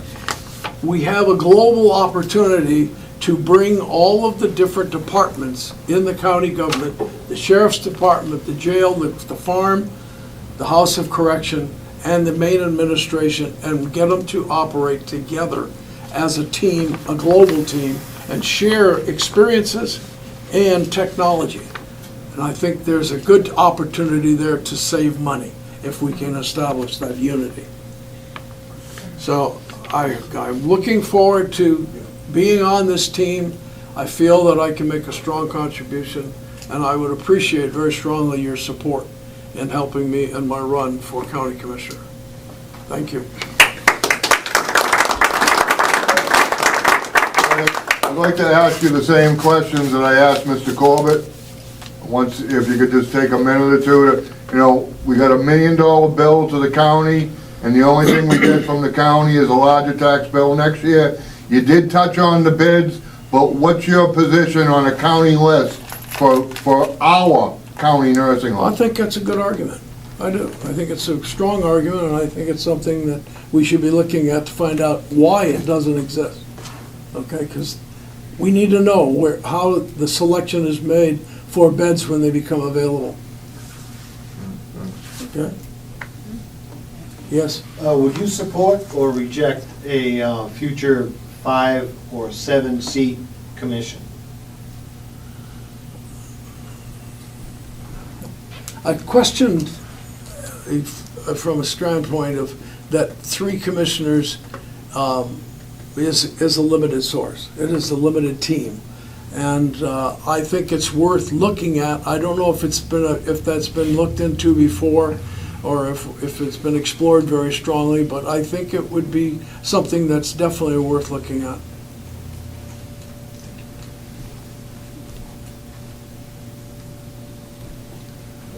Thank you very much. Thank you.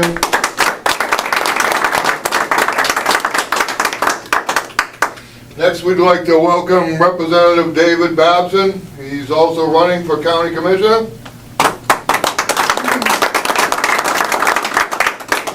Thank you very much, Steve. As he just told you, I'm Dave Babson. I've been the state representative from Ossipee for the last, well, I shouldn't say for the last, I've done it for 14 years with 4 years off. I'll be very brief because most of you have heard my comments before. Number one, if I'm elected, I feel the leading priority is to get rid of this incessant grievance process that we're going through. We've had Kenny versus Reed for $17,700. We've got another one coming up from the nursing home, and we got a third one coming from the jail. They're all going to be very expensive. They require independent lawyers to go over the case before it goes to court. I don't see any need for that. The employees and the commissioners ought to be working in a much more friendly environment, or less confrontational environment. My tricky little electronics here. The budget process is something I'd like to see changed. As you know or don't know, and the sheriff knows, is he has to have his budget into the commissioners about late November, because as of December 1st, the commissioners submit their budget to Concord, and that becomes the final budget, and the only way it can be changed is by the delegation. So the commissioners go through the process of listening to all the people that want to come in and have get some money from the county. Each department, when the commissioners go down there, they get paid mileage. When the delegation goes down there, they get paid mileage. It's an expensive and time-consuming process. Starting in January, the delegation hears all the same people that the commissioners heard in the last quarter of the year. And then they go, or we go, over the budget and approve a budget somewhere, usually on the last day. We meet down in Concord to approve the budget. So what that really means is you've gone the first 3 months of the year without a budget.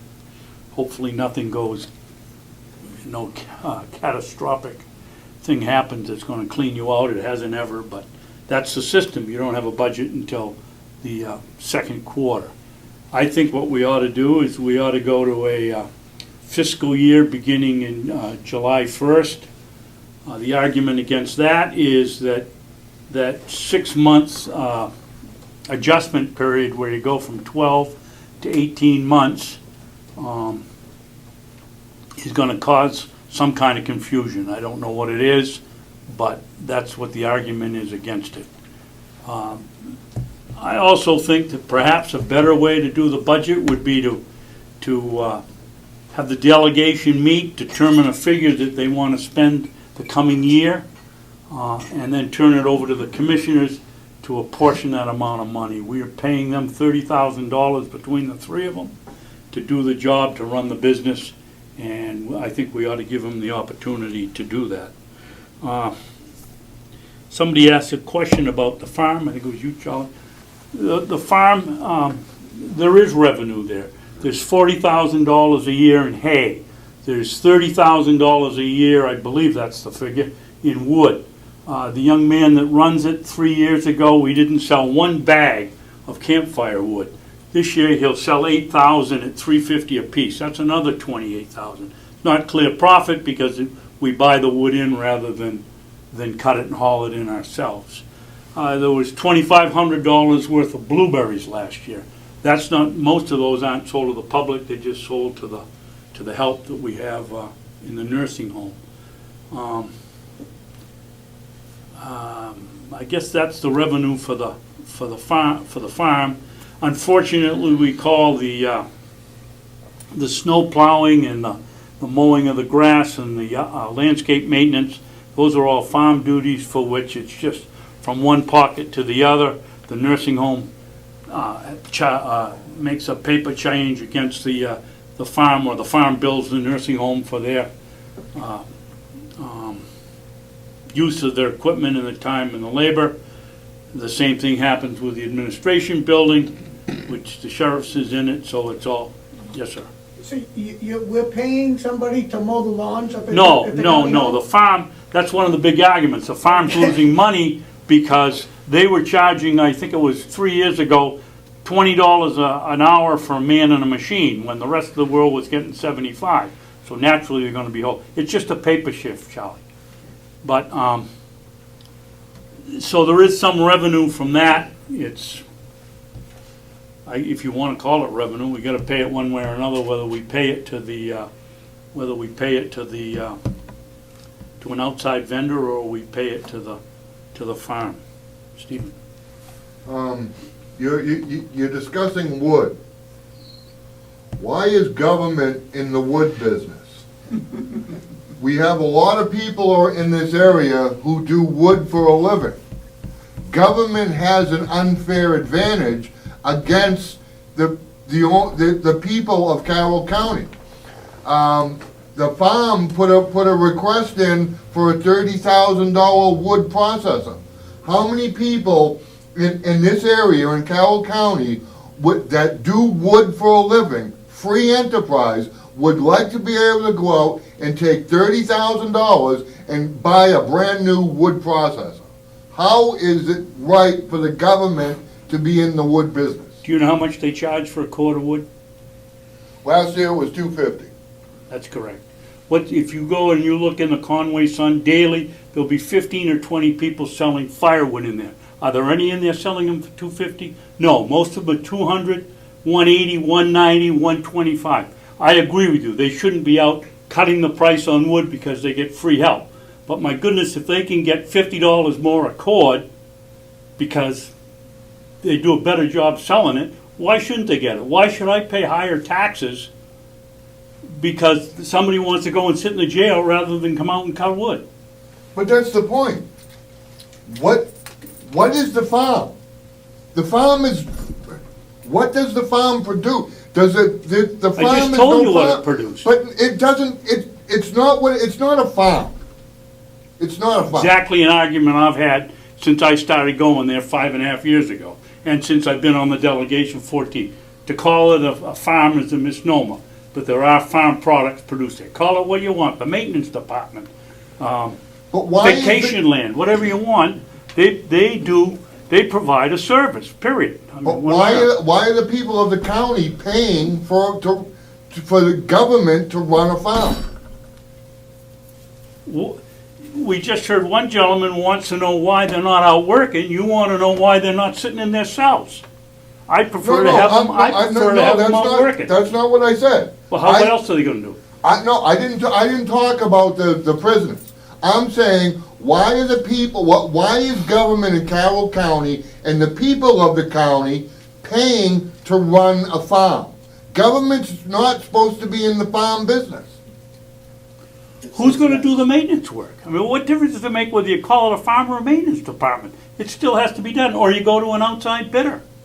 Our government subsidizes farms and agriculture all the time. Across the country, in a lot worse ways than this is. And a lot of people are getting wealthy off it also. Yeah. Mr. Babson, Yes. what are your plans, if elected, for the old nursing home?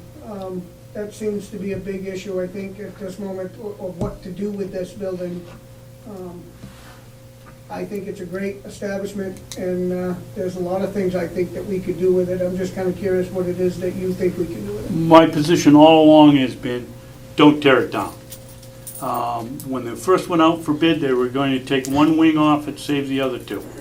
I totally agree with that. In the time I've been going to the commissioners' meetings, they've gone through 2 buses, because it has to sit outside all day long, and rots out. Why not take the end off of one of them and use it for a garage? Health and Human Services held a meeting up in North Conway probably in December and announced that they were going to close their northern, whatever they call it up there, and they were looking for an area more centrally located. The commissioners were there, or one of the commissioners was there. Do you think they picked up the telephone and called Health and Human Services to see if they could work together and work something out? No, they didn't. They didn't do a thing, it just died. It would have been a perfect thing to have for them. Each one of those rooms could have been an office. We could have used it, had some income coming in, but it wasn't even explored, and that's why one of the things that ought to happen at the commissioner's office is it ought to be more businesslike. Would you buy a $15,000 pellet burning machine and never call anybody up and find out if the one they got works? I mean, we buy washing machines. We go read consumers' reports. You don't do it $300,000 and they don't check with anybody? Let me finish here before I get too wound up. I mentioned the campfire wood that Will has done. He's done a really good job. He came into the delegation last year with a business plan to go back to selling pigs. When you were in school with my kids, they had the best pigs in anywhere around, and it was profitable. And they used to take the food from the nursing home and boil it and feed the pigs, and they could never keep enough pigs around there. He comes in with a very nice business plan, and the delegation won't float him $15,000 to get it started. The commissioners were in support of doing it. The delegation wasn't. Here's the one that's going to make me unpopular in Wakefield, or more unpopular. As you know or may not know, there's been discussion, as the sheriff mentioned, that Wolfboro, Moultonboro, and Conway have their own dispatch services, and they're objecting to being assessed to pay their share at the dispatch department, and they don't use it. You know, it doesn't make any sense at all that every town would have their own jail, that every town would have their own nursing home, every town would have their own registry of deeds, but there are some services provided by the county that you need, and those would be one. But the dispatch service, I think, and I'm not a communications expert, but I believe that each town could provide adequate dispatching depending on their needs, and I believe that that something should be worked out with these three towns to give them an abatement on their assessment for the dispatch service, which of course means Wakefield, Ossipee, the rest of us are going to pay more money. But we're the ones using the service, and they're not, and I don't think they should be charged for it. Most, if you've ever looked at my voting record, most of it is based strictly on fairness. And it's not fair to have somebody assessed, especially at the rates of these three towns. Moultonboro pays 25% of our county budget. Wolfboro's a close second, and then there's Tuftonboro, Tuftonboro. And they're not using the service. I do not think that they should be assessed the full amount. As I said, over in Wolfboro the other night, but if it gets to be 4th of July and all of a sudden they don't have anybody working in their dispatch service in their own town, don't come to the county and think we're going to do it free for you. We should get paid just like any other day, prorated, and collect our money. I guess the last thing that I would like to add to my pitch here is, and I put a bill in, I guess before I went out with the bathwater in 2006, to change the way you elect your county commissioners. Each commissioner has his own district, 1, 2, and 3, but the entire population of the county votes on that individual. David Sorensen, I'm sure after all these years, if he went to Wolfboro in a lineup, there's probably 7 people out of 10 that could pick him up. If I went up to Conway, with all the times my name has been in the paper harassing our former commissioner, I bet you I could go to Conway and not 1 out of 10 would pick me. we ought to be voting for the people that we know best, that know who we are and know what our needs are in the county. Certainly the needs of Wolfboro are far different than the needs of Eaton or Madison, and we should be voting that way. We shouldn't be eliminating a good candidate because he isn't known or she isn't known in another district. And I will field some questions. Mr. Brown, you have the same question about the nursing home? Yes, to be fair to all, how, you know, the nursing, a county list for the nursing home, and what are we getting for our $1 million here in Wakefield out of the county? And why are we gonna get a higher tax bill next year? Well, the first part, you're getting a jail, you're getting dispatch service, you're getting a registry of deeds, and you're getting the lawn mowed. Okay? The second part of that question, Steve, and you haven't told the whole story, although you know as well as I do, I was the one that suggested a priority list years ago, and nothing has been done about it, and you're absolutely right about that. But that was a... Well, that was maybe before my time, Yes, so I it couldn't was. speak to that. Yes, it was. Oh, And I've been talking about it, and they don't wanna have anything to do with it. I'll agree with you. But the rest of that story is, what you haven't told here, is the person from Oklahoma comes here and takes that space. If we have somebody in Carroll County that needs to go to Oklahoma, they go to Oklahoma, and the government, your Medicaid or Medicare, I can never remember which two is which. I'm gonna have to find out sooner or later at my age, but... But that's the Fed level. I'm That's the talking money about- coming in. But I'm talking about the county level. If the people of the county are going to pay for a county nursing home, there ought to be a county list, period. I give up. I was 6 months ahead of you with that argument. You asked Dottie Solomon or David, it was before Asher took office. I said there ought to Okay, be, like we I ought said. not to be paying here. If I've lived here 50 years and paid taxes, I ought to be able to get a bed before someone whose kids moved here. They're 60, they get dad in at 80 and find out So they what can't are you take care yelling of at it me? and stuff them in the Apparently, home. it sounds like we agree. You're the one arguing. No, you are. I want a county list. I do too. All right, Thank you. thank you. Ralph. How would you feel? Would you reject or support a larger member board, 5 or 7 seats to represent the county as county commissioners? Well, we'll give us an opportunity for more suits. Uh, You know, you get them all 2 heads fighting. are always better than one. No, Ralph, we're one of 2 counties, I believe, that doesn't have an administrator. So we've got, we run strictly the executive council in most counties, or the delegation is 14 or 15 people out of 122 that set the budgets, and then they go back to their delegation. So there's more interaction between the administrator, the commissioners, and the delegation. We don't have that here. I think 5 or 7 would create more confusion than 3. So the delegation is the checks and balance for the 3 commissioners? Yes, or it's supposed to be. We handle their budget, All the other towns. the budget. And that's about all the checks and balances, and that's why I said, I think a better way to do it is to have the delegation establish amount of money for next year, next fiscal year that you want to spend, and then have the commissioners decide how they're going to apportion it. Do you know how many towns are in the county? 13, There's 13 towns Yes. in Carroll County? yes. 13.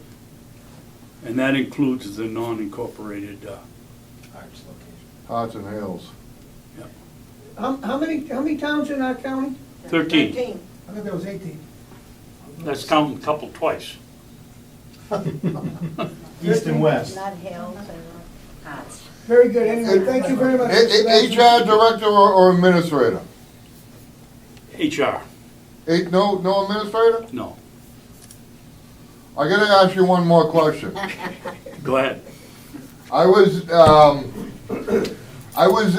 in Ossipee when you made your announcement speech. In your announcement speech, you stated that you thought Commissioner Sorensen was doing an outstanding job. I do. And that was one of the biggest reasons why you were running, was to support Commissioner Sorensen. Well, I don't ever remember having a public announcement in in Ossipee, I snuck in at about 4 o'clock and put my $2 in, but But I do think David Sorensen has done a good job. in the time I've been up there, Commissioner Sorensen is one of the biggest problems that we have in county government. I'm glad to hear your opinion, thank you. You're welcome. Well handled.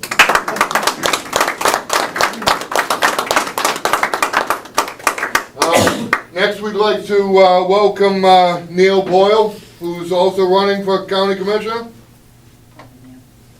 Yeah.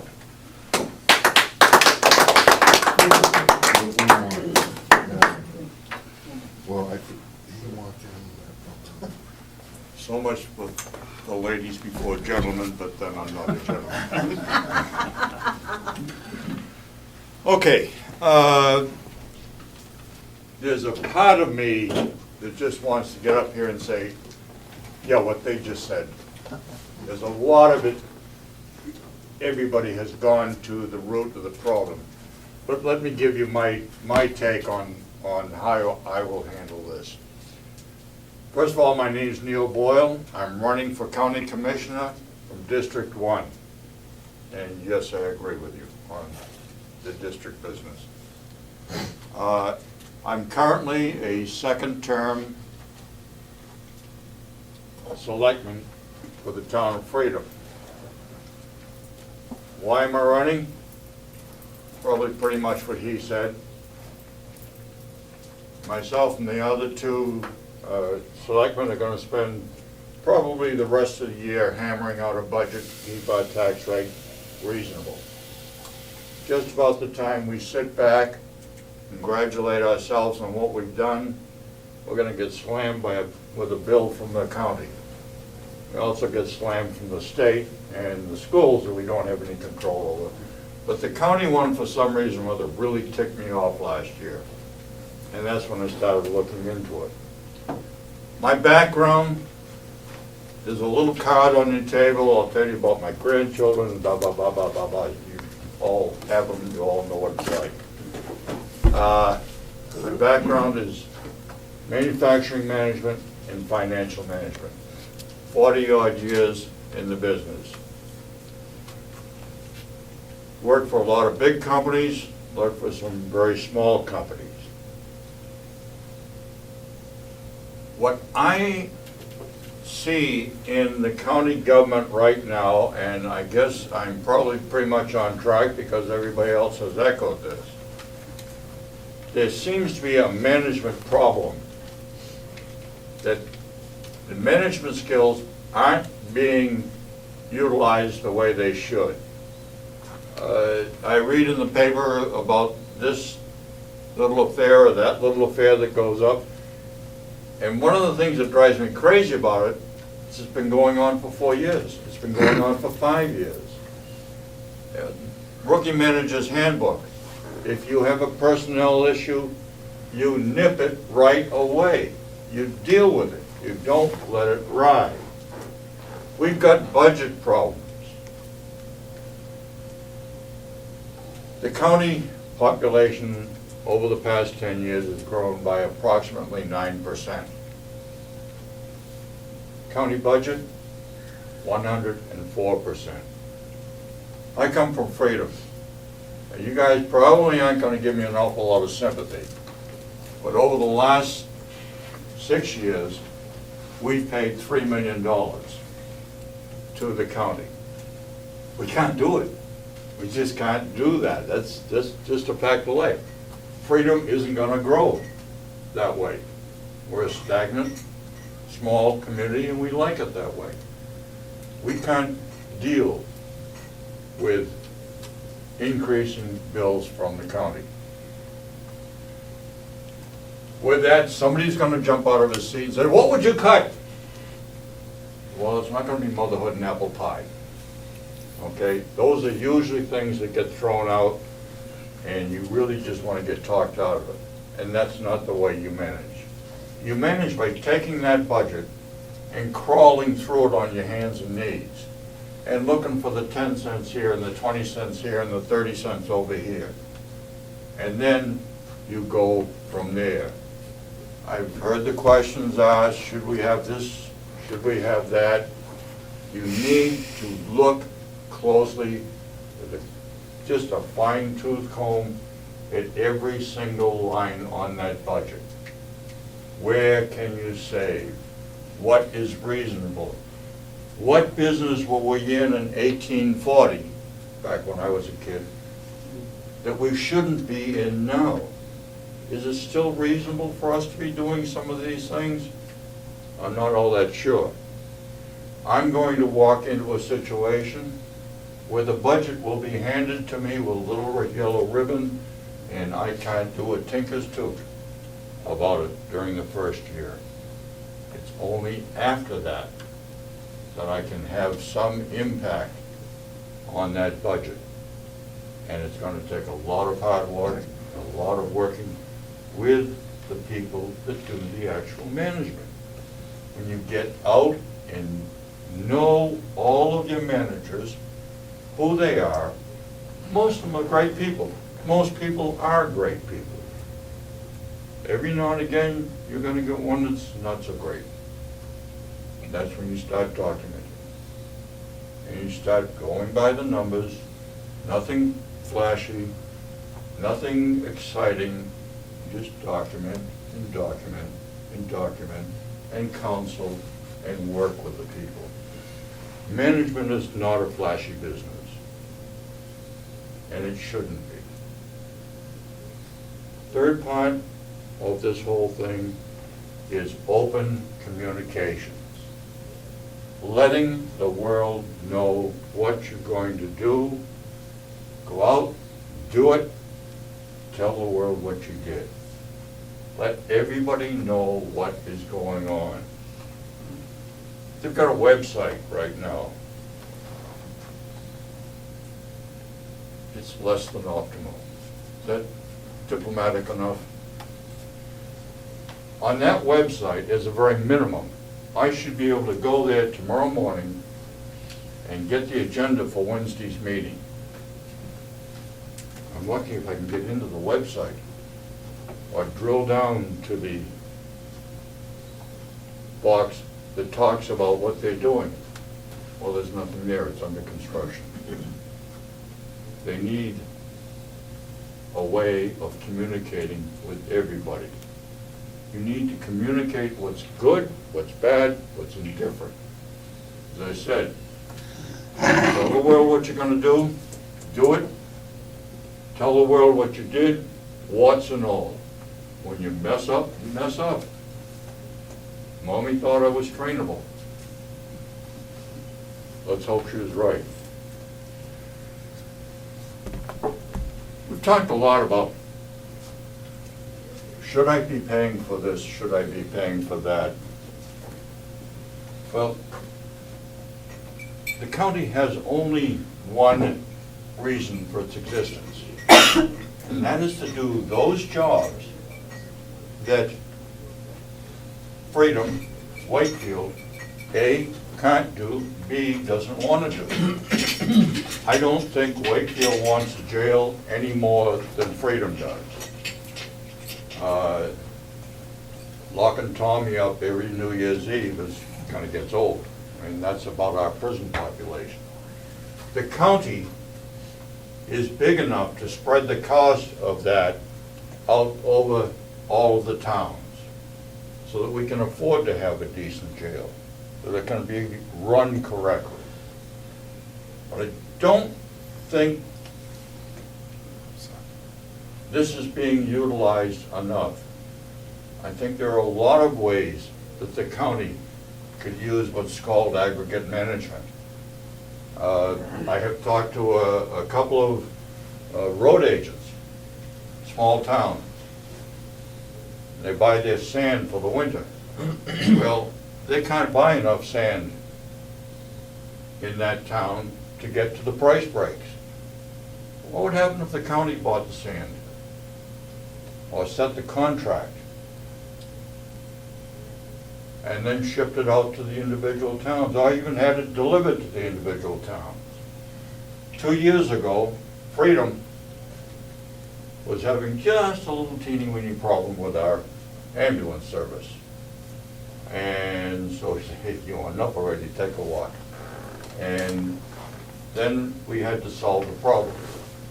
We didn't try to do it ourselves. We got together with Madison, Eaton, Tamworth, Freedom, and said, hey, remember that little tiny contract that Freedom was offering you? How about this big bull puppy out here? Anybody interested in this? Well, they came out of the woodwork. We chopped so much money out of there, I couldn't afford another lollipop. But it was a good deal all around. We got a much better job. County was nowhere in sight. They should have been all over that. We've done a variation on that with our tax assessors. By getting a couple of other towns, instead of dealing with the little tiny Freedom contract, it's amazing how interested people can get when there's 3 or 4 towns banded together. There's things like that, there's opportunities like that for the county. I really don't like the fact you use my fiscal responsibility shtick, because I think that is the whole key to running a good business, a good town, a good county, a good state. If you're not fiscally responsible, there is nothing else you can do. Everything else gets out of control. I'd like your help to give me the opportunity to bring fiscal responsibility back to the county, back to Carroll County, back to all of us. Thank you.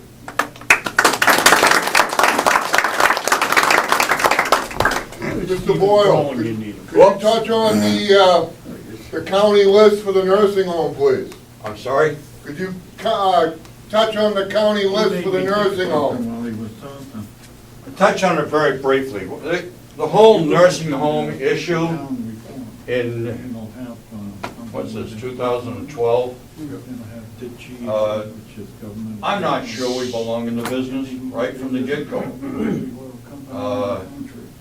I know that there are nursing homes throughout the area. They're well-run, they're profitable, and I don't know why the county needs to be in that business when it could be run by somebody else. The business of who's on the list or off the list, that's another thing that needs to be looked at long and hard. If I say we shouldn't be in the business in the first place, it gives you a pretty good idea. We should at least do it so it is, I don't want to use the term profitable because that's the whole point of a nursing home, but a privately run nursing home at the same price, well, maybe some controls in there. Hope that answers. Over a year from now, I can have a much better and much more in detail answer for you. Yes? Would you support a 5, I guess now that I know there's only 13 towns in the county, would you support a 5-seat county commission? You know, I don't know. When you first asked that question earlier, my instant response to that was 5, yeah, maybe 7, no. A year from now, I may think 25 people are not enough. But there's a good argument to have a 5-member board. And if they're good people, you can really get into the nitty-gritty of an organization. But they've got to be people who can work together.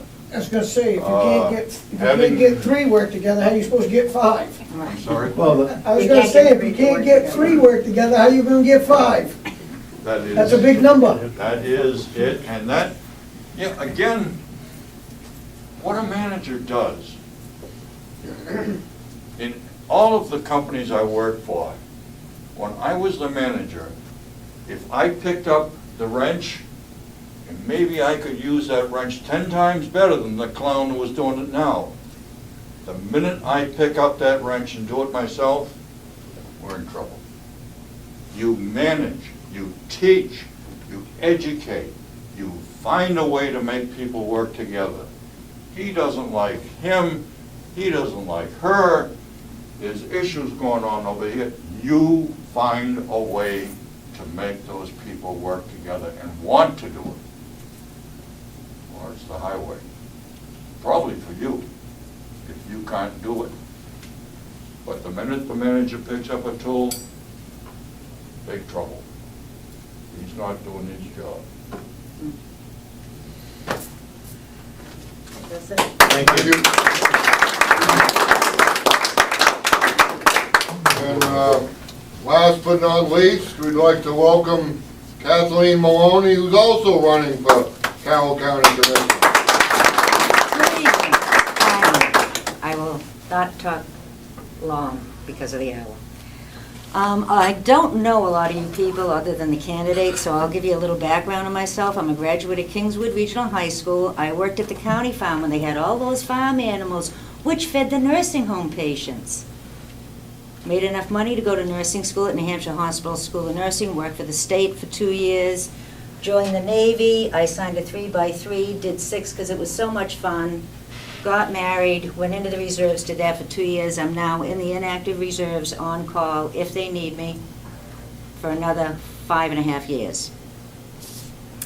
I have been a registered nurse for 32 years. I am married. My husband, 37 days ago, retired after 30 years in the Navy. We have 3 children. I am now a small farmer with chickens, pigs, and goats who had Pigs had babies courtesy of Will at the Farm, who's doing a great job. Politically, I was appointed to the Town of Ossipee Budget Committee in '06. In January, I ran for selectman the following year and won that election and ran again and won a second term. I'm currently in my 5th year of being a selectman and 1 more year of that. As far as a 3 to a 5 member board, I'm a member of a small board of elected officials in Ossipee, a 3-member board. I believe I could continue to work together with a small board to thoroughly investigate and gather information before making a decision that's going to affect the taxpayers. I'm quite concerned about the numerous grievances that have been surfacing out of the county complex recently. If elected to this board, as I stated in the Carroll County newspaper when they did the candidate forum, I would orient myself to each department and try to open a clear dialogue with all employees to attempt to ensure a healthy workplace devoid of grievances. I did work for a private company for 2 years. It was a manufacturing company on 3 to 11. In 2 years in a business with a labor union and non-union employees there were no grievances. Why in a year do we have 3 out of the county farm area? Policies exist. If they exist, they should be followed. If they're not working, they must be reviewed and followed. The farm, I'm a fan of the farm, as is Dave. The farm should be and is somewhat self-sustainable. With the sale of vegetables, wood, hay, and blueberry money is coming in the pit. However, the pigs are not county property. As I said before, in the 70s I worked there where they had pigs, they had everything. I had a conversation with Will the other day. He talked about food prices. In the Southwest right now, we're having a drought. Beef prices now are low. They're going to be sky high next year. And I said, if the county delegation could not afford you to do pigs, how are we going to get cows on the farm? I believe the farm should be fully utilized to feed the nursing home and the prison. But how are we going to do that? Right now, they give food to the nursing home, and the money's a wash. Goes back and forth. I don't know how we're going to fix that. The old nursing home debate has gone on long enough. Most recent questionable use, one of the sitting commissioners mentioned a home for homeless vets. As a veteran, if you wanted to put me in something you couldn't put an elderly person in, you had to build a brand new nursing home, I would question that. I did talk to the commander of the VFW in Ossipee, and I asked how many homeless vets there were in the town of Ossipee. I could see it in Florida or Alabama. This area is not geographically suited to be homeless. Right now it'd be good, but come fall it's not going to be good. There's about 10 homeless vets. The only problem with making that a home for homeless vets is it's going to cost us more money. You're going to have to find them. They're going to have programs. We're going to have the federal government involved. Do we want the federal government involved in that? I don't think so. The beginning of the process for this new nursing home was to tear down the wings of the old one. How long has this gone on? Someone has got to come to a decision. I'd like to see it used, but if we can't, we just can't keep that building there. Something has to be done. People have to come up to the plate, decide for what price would it be a benefit to the county. If elected, I will work with my fellow commissioners to ensure the best use to demolish the wings if needed. There's a lot of work that needs to be attended to at the county level, and I am prepared to go the distance. I have been attending those meetings for the past, I want to say, year and a half, 2 years. And I'm looking forward to working at the county level again, having worked county, state, and federal, and town, going back up there. As far as the nursing home list, there should be one for the county. However, as an RN, as he is over there, there's levels of acuity. I have a neighbor who is having a problem right now, and I said, farm day was coming up on Saturday, would you like me to take you to the farm? Oh, I'm not going there. He's 96, he doesn't want to go to the farm. He equates that with the nursing home. But he's an old timer. The new nursing home is fabulous, but he doesn't want to go there. When there is an empty bed, it's the level of acuity that gets in, how sick you are. Maybe people in the county aren't as sick as somebody's grandma that lives in Vermont that wants to come over here. But there should be a county list. And what was your other question? Well, you kind of touched on, my other question was the bid, the steering of the bid, that the two county commissioners up there now align their friends with our tax dollars, but you did touch on the settlements. And then the other one was, as example, here in Wakefield, we pay $1 million to the county this year, and all we're gonna get out of it is a larger tax bill from the county next year. With, like Dave said, no jail in your town, etc. So I can't expound on that anymore. However, the sealed bids, as a selectman in Ossipee, we will put something out for bid. We just had a sealed bid a couple of weeks ago. You have a date that they're set to come in. They come in at 3 o'clock on a Monday. No bids will be accepted after that. Whoever the board is that puts them out opens them in public. Then you take it under advisement, talk to the department head, and come up with a decision. The department head didn't put the bid out. The Board of Commissioners did, or the Board of Selectmen did. The Board of Commissioners open it in a public meeting. Or should. And no, a 3-member board. How about another one? What's going on with the old courthouse in Senator, Ossipee Village? The Ossipee Historical Society has that, and they have fundraisers, and about a month ago they had a yard sale. So it's Ossipee Historical closed down in the Society. winter time, they drain the pipes and all that stuff? Yes. It's a fabulous building. What about the idea that 5 people sitting at a board or a table, there might be an opportunity for a different idea that 3 members would never imagine? You know, Commissioner number 4, Commissioner number 5 might have a completely different approach that was never dreamed up by the sitting 3. You see that? However, in those meetings, in the commissioners' meetings, there is public input, Yeah. and there's statements that can be taken into effect to change or be under consideration by the 3-member board.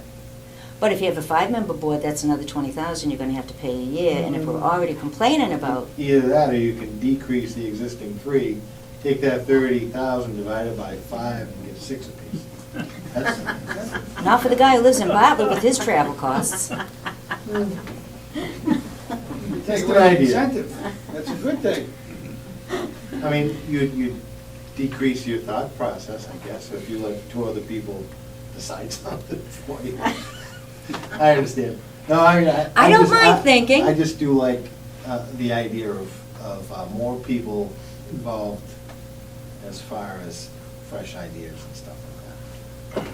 I didn't realize there Different. was only 13 towns in the county, so now that I know that, I'll remember that. Okay. Sir? I'm going back to what Charlie said a little while ago. I remember when that farm was a farm. They had pigs, they had chickens, they had cattle, cows. They supplied the prison and they supplied the food to the nursing home. Now, whatever happened to that? I don't know what happened to it. I joined the Navy and left and came back. They and when also I went- sold wood off the farm. Well, I'll Well, tell they- you what they happened. do if I sell could- wood. If I could interrupt.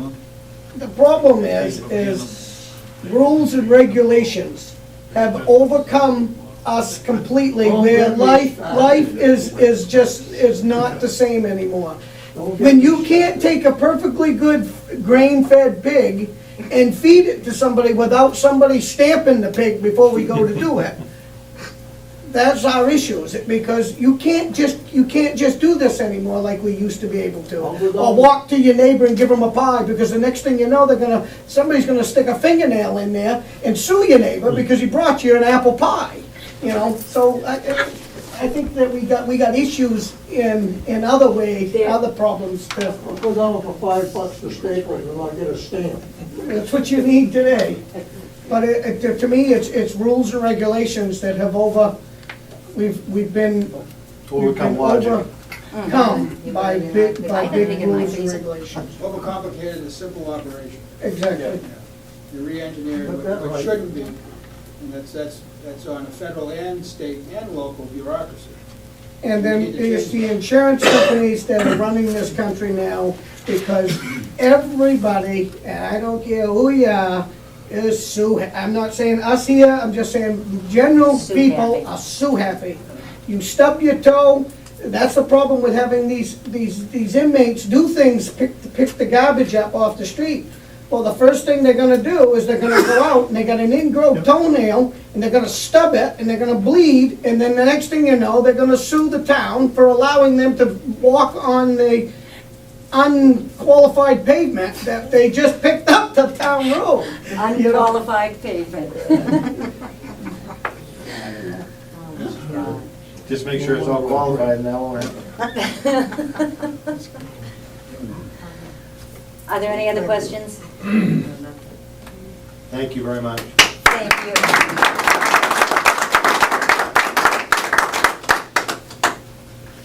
Well, I guess that wraps it up, and I'd like to thank all the candidates for coming. It was very informative, and everyone else that came, and hopefully everyone gets out to vote. So thank you all for coming. Pardon me? If you don't vote, don't complain. You're absolutely right.